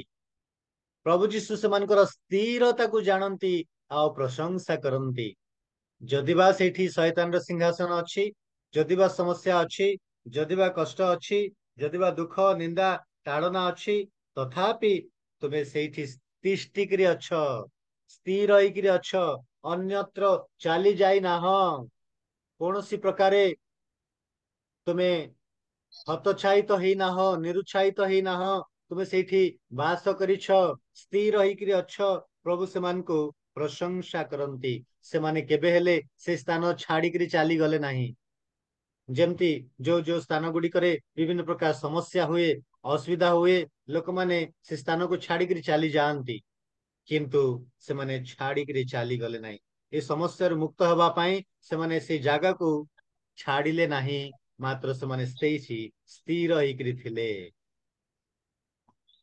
प्रिय बंधुगण आजिर मंडली गुड़िक निमंते यही परगम मंडली एक उदाहरण अटे जेतेबेले मंडली गुड़िक विभिन्न प्रकार समस्या आसे कष्ट आसे असुविधा आसे दुख आसे निंदा ताड़ना आसे निर्यातना आसे आते आमे यही कथा को शिखिबू परगम मंडली जे प्रकार स्थिर होइकरी थिला से प्रकार आमे मध्य स्थिर होइकरी थबू से माने समस्यार मुकाबिला करिथिले से माने भय करि नथिले मंदता एवं दुष्टता विरुद्ध रे से माने ठिया होइकरी थिले प्रभु यीशु आमनको दया करंतु प्रभु यीशु आमनको आशीर्वाद करंतु एई मंडली परी अर्थात परगम मंडली परी आमे मध्य मुकाबिला करिबू प्रभु आमनको से प्रकार शक्ति सामर्थ्य रे परिपूर्ण करंतु परगम मंडली रो दुईटी विषय ठीक थिला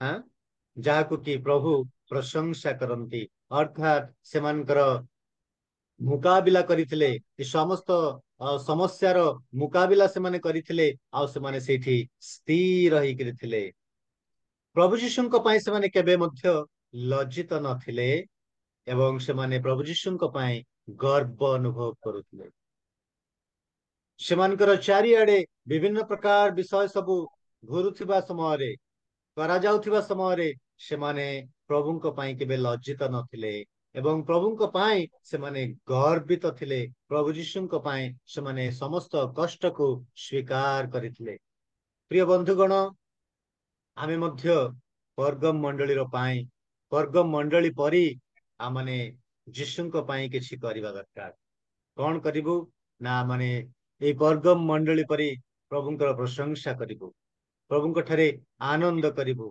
आमने प्रभुଙ୍କର गौरव करी गीत गाइबु बाजा बजेइबु प्रचार करिबु वाक्य कहिबु दान देबु दशमांश देबु सेवा करिबु अन्य मान को साहाय्य करिबु एई मंडलीर ए सब गुण सब थिला जेतेबेले लोक माने गिरजा को आसंती प्रभुଙ୍କର सेवा करिबा पय आसंती से माने यीशुଙ୍କର विषय रे सुनिबा दरकार यीशुଙ୍କର विषय रे जानिबा दरकार अनेक समय कौन हुए मंडली रे जेतेबेले प्रचार करा जाए अनेक समय मजा मजलिस हट्टा तामसा कथा प्रचार करा जाए हस गमात्र कथा परिहास करिबा कथा चरित्र संहार करिबा कथा परिवार गुड़िकर विषय परिवार विषय रे सब कह जाए सासु बहुर कथा प्रचार करा जाए स्वामी स्त्री पिला विषय रे मजा मजलिस करा जाए सेमानकर चरित्र संहार करा जाए मंडली गृह ताहा हवा कथा नुहे गिरजा घरे प्रभुंकर प्रचार करिबा कथा प्रभुंकर गुण कीर्तन करिबा कथा प्रभुंकर गीत गाइबा कथा किंतु अनेक समय रे आमने गिरजा घर गुड़ी करे ये समस्त विषय आमने देखा पाऊ मजा मजलिस कथा किंतु परगम मंडली से प्रकार नथिला परगम मंडली यीशुଙ୍କ ठारे विश्वास करी यीशुଙ୍କ ପାଇଁ केबे लज्जित होई नथिला मात्र यीशुଙ୍କ ପାଇଁ समस्त कष्ट स्वीकार करी प्रभुଙ୍କ ପାଇଁ प्रभु यीशुଙ୍କ ପାଇଁ से गर्व अनुभव करुतला प्रभु यीशु एई मंडली को प्रशंसा करिबा समय रे से कहिथिले जे आमे तुमरो स्थिरता जानू ତୁମେ ସେଇଠି ବାସ କରୁଛ, ଯଦି ବା ସମସ୍ୟା ଅଛି, ଯଦି ବା କଷ୍ଟ ଅଛି, ସେମାନେ ତଥାପି ସେଇଠି ସ୍ଥିର ହେଇକିରି ଥିଲେ। କଣ ସେମାନଙ୍କର ସ୍ଥିରତା ଥିଲା? ଗୋଟେ ବିଷୟ ସେମାନଙ୍କର ମଧ୍ୟରେ ସ୍ଥିର ଭାବରେ ସେମାନେ ଥିଲେ, ସେଥିପାଇଁ ସେମାନେ ବିଚଳିତ ନଥିଲେ। କାରଣ ମୌଳିକ ଧର୍ମ ତତ୍ଵ ସାଉଣ୍ଡ ଡକ୍ଟ୍ରିନ ସେମାନେ ପାଇଥିଲେ। ଠିକ ଭାବରେ ସେମାନେ ଜାଣିଥିବା ହେତୁ ସେମାନେ ସ୍ଥିର ହେଇକିରି ଥିଲେ। ମଣ୍ଡଳୀ ଗୁଡିକରେ ବର୍ତ୍ତମାନ ସାଉଣ୍ଡ ଡକ୍ଟ୍ରିନ ର ଆବଶ୍ୟକତା ରହିଛି। ସାଉଣ୍ଡ ଡକ୍ଟ୍ରିନ ମଣ୍ଡଳୀରେ ଆବଶ୍ୟକ ରହିଛି। ପ୍ରିୟ ବନ୍ଧୁଗଣ, ଆଜି ସାଉଣ୍ଡ ଡକ୍ଟ୍ରିନ ବା ଠିକ ଧର୍ମ ତତ୍ଵ ପହଞ୍ଚେଇବା ପାଇଁ ଲୋକମାନଙ୍କର ଅଭାବ ଦେଖା ଦେଇଛି। ପ୍ରଭୁ ଆମମାନଙ୍କୁ ଦୟା କରନ୍ତୁ, ପ୍ରଭୁ ଆମମାନଙ୍କୁ ସାହାଯ୍ୟ କରନ୍ତୁ। ଏଇ ମଣ୍ଡଳୀ ଯେ ପ୍ରକାର ସ୍ଥିର ହେଇକିରି ଥିଲା, ଆମ ମାନେ ମଧ୍ୟ ସେ ପ୍ରକାର ସ୍ଥିର ହେଇକି ରହିବୁ। ତୃତୀୟଟି ହଉଛି sacrifice. Jesus knows their sacrifice. ଯୀଶୁ ସେମାନଙ୍କର ସ୍ୱାର୍ଥ ତ୍ୟାଗ ବା ବଳିଦାନକୁ ଜାଣନ୍ତି। ଅର୍ଥାତ ସେମାନଙ୍କର ପାଳକ, ଅର୍ଥାତ ପର୍ଗମ ମଣ୍ଡଳୀର ପାଳକ ଆନ୍ତିପା ପ୍ରଭୁଙ୍କର ପାଇଁ ହତ ହେଇଥିଲେ, ସାକ୍ଷୀ ହେଇଥିଲେ, ତାକୁ ହତ୍ୟା କରାଯାଇଥିଲା। ସେଇ 13 ପଦରେ ସେ କଥାଟି ଲେଖା ଅଛି। ଆନ୍ତିପାକୁ ସେଇ ସ୍ଥାନରେ ହତ୍ୟା କରାଯାଇଥିଲା। ପ୍ରଭୁ ଯୀଶୁଙ୍କ ପାଇଁ ସେ ସାକ୍ଷୀ ହେଇଥିଲେ। ପ୍ରିୟ ବନ୍ଧୁଗଣ, ପ୍ରଭୁ ଆମମାନଙ୍କୁ ଦୟା କରନ୍ତୁ, ପ୍ରଭୁ ଆମମାନଙ୍କୁ ସାହାଯ୍ୟ କରନ୍ତୁ। ଆଉ ଯେହେତୁ ସେମାନେ ସେଇଠି ସ୍ଥିର ହେଇକିରି ଥିଲେ, ସେଥିପାଇଁ ସେମାନଙ୍କୁ ମୂଲ୍ୟ ଦେବାକୁ ପଡିଲା। ସେମାନଙ୍କର ପାଳକ ଆନ୍ତିପାକୁ ମୂଲ୍ୟ ଦେବାକୁ ପଡିଲା। କଠୋର ନିର୍ଯାତନା ଦେଇ ଗତି କରୁଥିବା ସମୟରେ ପ୍ରଭୁ ଯୀଶୁଙ୍କ ପାଇଁ ସେମାନେ ଠିଆ ହେଇଥିଲେ।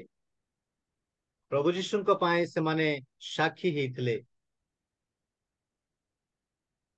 ଆଉ ଏଇ ଆନ୍ତିପା ଶିଷ୍ୟ, ପ୍ରଭୁ ଯୀଶୁଙ୍କର ଶିଷ୍ୟ ଯୋହନଙ୍କର ଏଇ ଜଣେ ଶିଷ୍ୟ ଥିଲେ।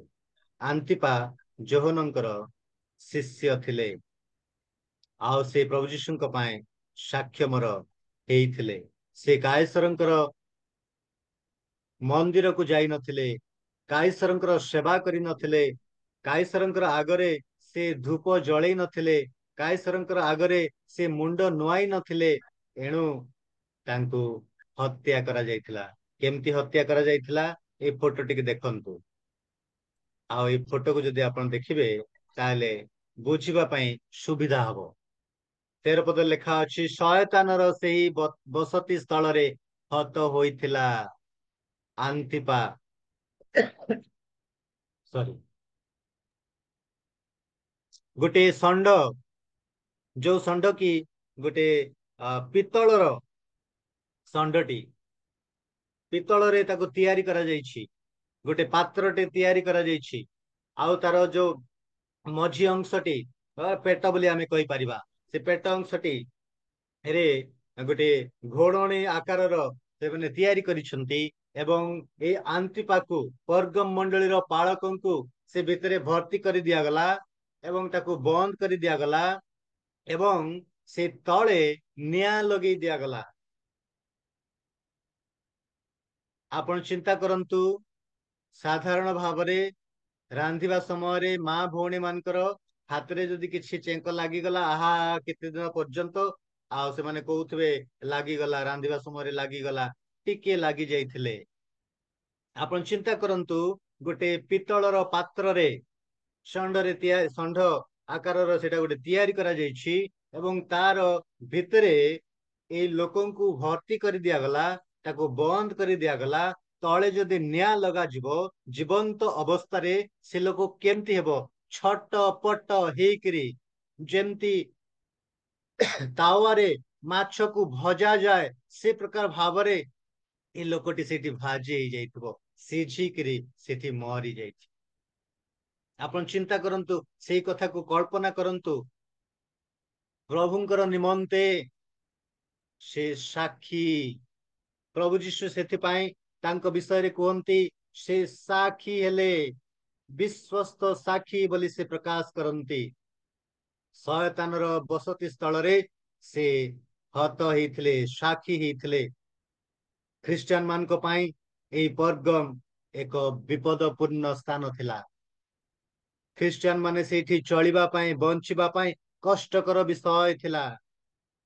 ସେମାନେ ସ୍ୱାର୍ଥ ତ୍ୟାଗ କରିଥିଲେ, ନିଜର ଜୀବନକୁ ସେମାନେ ଜଳାଞ୍ଜଳି ଦେଇଥିଲେ, ସେମାନଙ୍କୁ ବଳିଦାନ ହେବାକୁ ପଡିଥିଲା, ଅର୍ଥାତ୍ ସେମାନଙ୍କର ଜୀବନକୁ ସେମାନେ ଉତ୍ସର୍ଗ କରିଦେଇଥିଲେ, ପ୍ରଭୁଙ୍କ ନିମନ୍ତେ ସେମାନେ ଉତ୍ସର୍ଗ କରିଦେଇଥିଲେ।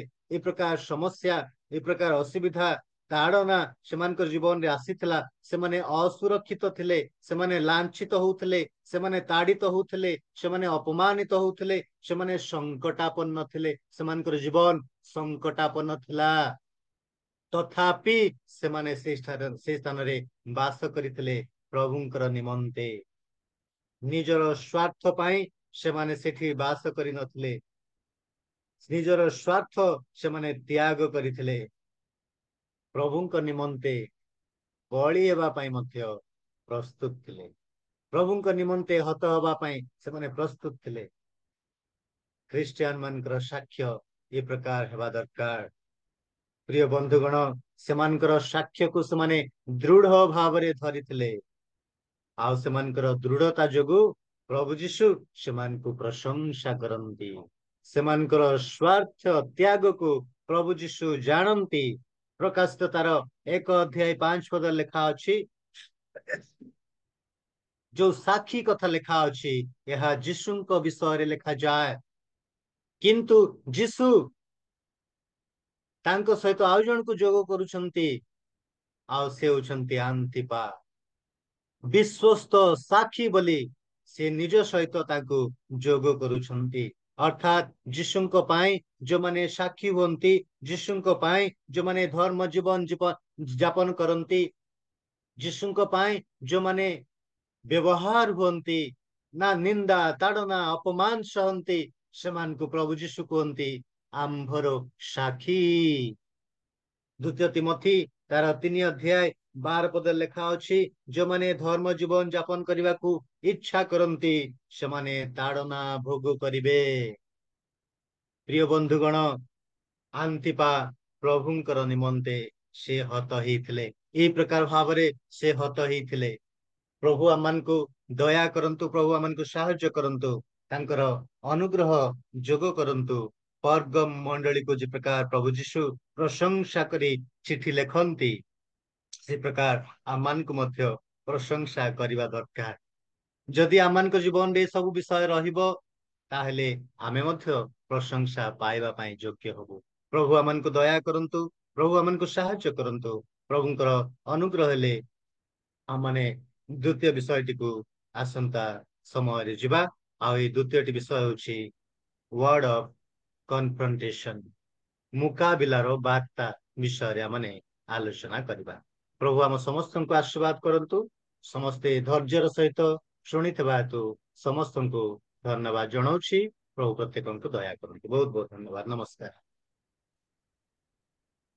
ପ୍ରଭୁ ଯୀଶୁଙ୍କ ମହତ୍ ନାମକୁ ଧନ୍ୟବାଦ ଦେବା ସଙ୍ଗେ ସଙ୍ଗେ ପ୍ରଭୁଙ୍କ ଦାସଙ୍କୁ ଆସନ୍ତୁ ଉଚ୍ଚ କରତାଳ ଦେଇକି ତାଙ୍କୁ ଆମେ ଧନ୍ୟବାଦ ଦେବା, ଯେ ସେ ପର୍ଗମ ମଣ୍ଡଳୀର ଅବସ୍ଥିତି, ସଂସ୍କୃତି, ଧର୍ମ, ତାପରେ ଏଟା ଆମେ ଦେଖୁଛୁ ଯେ ତା ସ୍ଥିତି ଆଉ ସ୍ଥିରତା, ତାପରେ ସ୍ୱାର୍ଥ ତ୍ୟାଗ, ଏ ସମସ୍ତ ବିଷୟ ନେଇ ସେ କହିଲେ। ଅବସ୍ଥିତି କହିଲେ, ସଂସ୍କୃତି କହିଲେ, ଧର୍ମ କହିଲେ, ମାନେ ଏତେ ବିଷୟ ସେ ସର୍ଚ୍ଚ କରିକି ବାହାର କରିଛନ୍ତି। ବହୁତ ମତେ ମୁଁ ସେଥିପାଇଁ କହୁଥିଲି ପ୍ରଭୁ ତାଙ୍କୁ ଏ ପ୍ରକାର ବାକ୍ୟ ବୀର କରିଛନ୍ତି ଆଉ ତାଙ୍କୁ ବ୍ୟବହାର କରୁଛନ୍ତି। ପ୍ରଭୁଙ୍କର ମହତ୍ ନାମକୁ ଧନ୍ୟ ହେଉ। ଆଉ ଏ ପ୍ରକାର ସେ ସମସ୍ତ ବିଷୟ ଅଧ୍ୟବସାୟ, ଏଇଟା ହଉଛି ଏକ ଅଧ୍ୟବସାୟ। ଅଧ୍ୟବସାୟ ନହେଲେ ଏତେ ତଥ୍ୟ ସଂଗ୍ରହ କରିବାଟା ଭାରି କଷ୍ଟ। ମୁଁ ତ ଏଠି ବସିଥିଲି, ଯାହା ପ୍ରଭୁ ଆମମାନଙ୍କୁ ଗୋଟେ ସୁନ୍ଦର ସୁଯୋଗ ପ୍ଲାଟଫର୍ମ ରଖିଛନ୍ତି ଯେ ପ୍ରକାଶିତ ବାକ୍ୟର ଗୋଟେ ପର୍ଗମ ମଣ୍ଡଳର ସମସ୍ତ ବିଷୟ ସ୍ଥିତି ଉପରେ ୱିଥ୍ ଫଟୋ ସହିତ ଆମେ ଦେଖିବାକୁ ପାଉ। ପ୍ରଭୁ ତାଙ୍କ ଦାସଙ୍କୁ ବହୁଳ ବହୁଳ ଭାବରେ ଆଶୀର୍ବାଦ କରନ୍ତୁ। ଆସନ୍ତୁ ଆମେ ପ୍ରଭୁଙ୍କ ଦାସଙ୍କ ନିମନ୍ତେ ଏବଂ ତାଙ୍କ ମଣ୍ଡଳୀରେ ନିମନ୍ତେ ପ୍ରାର୍ଥନା କରିବା। ଆମମାନଙ୍କ ମଧ୍ୟରେ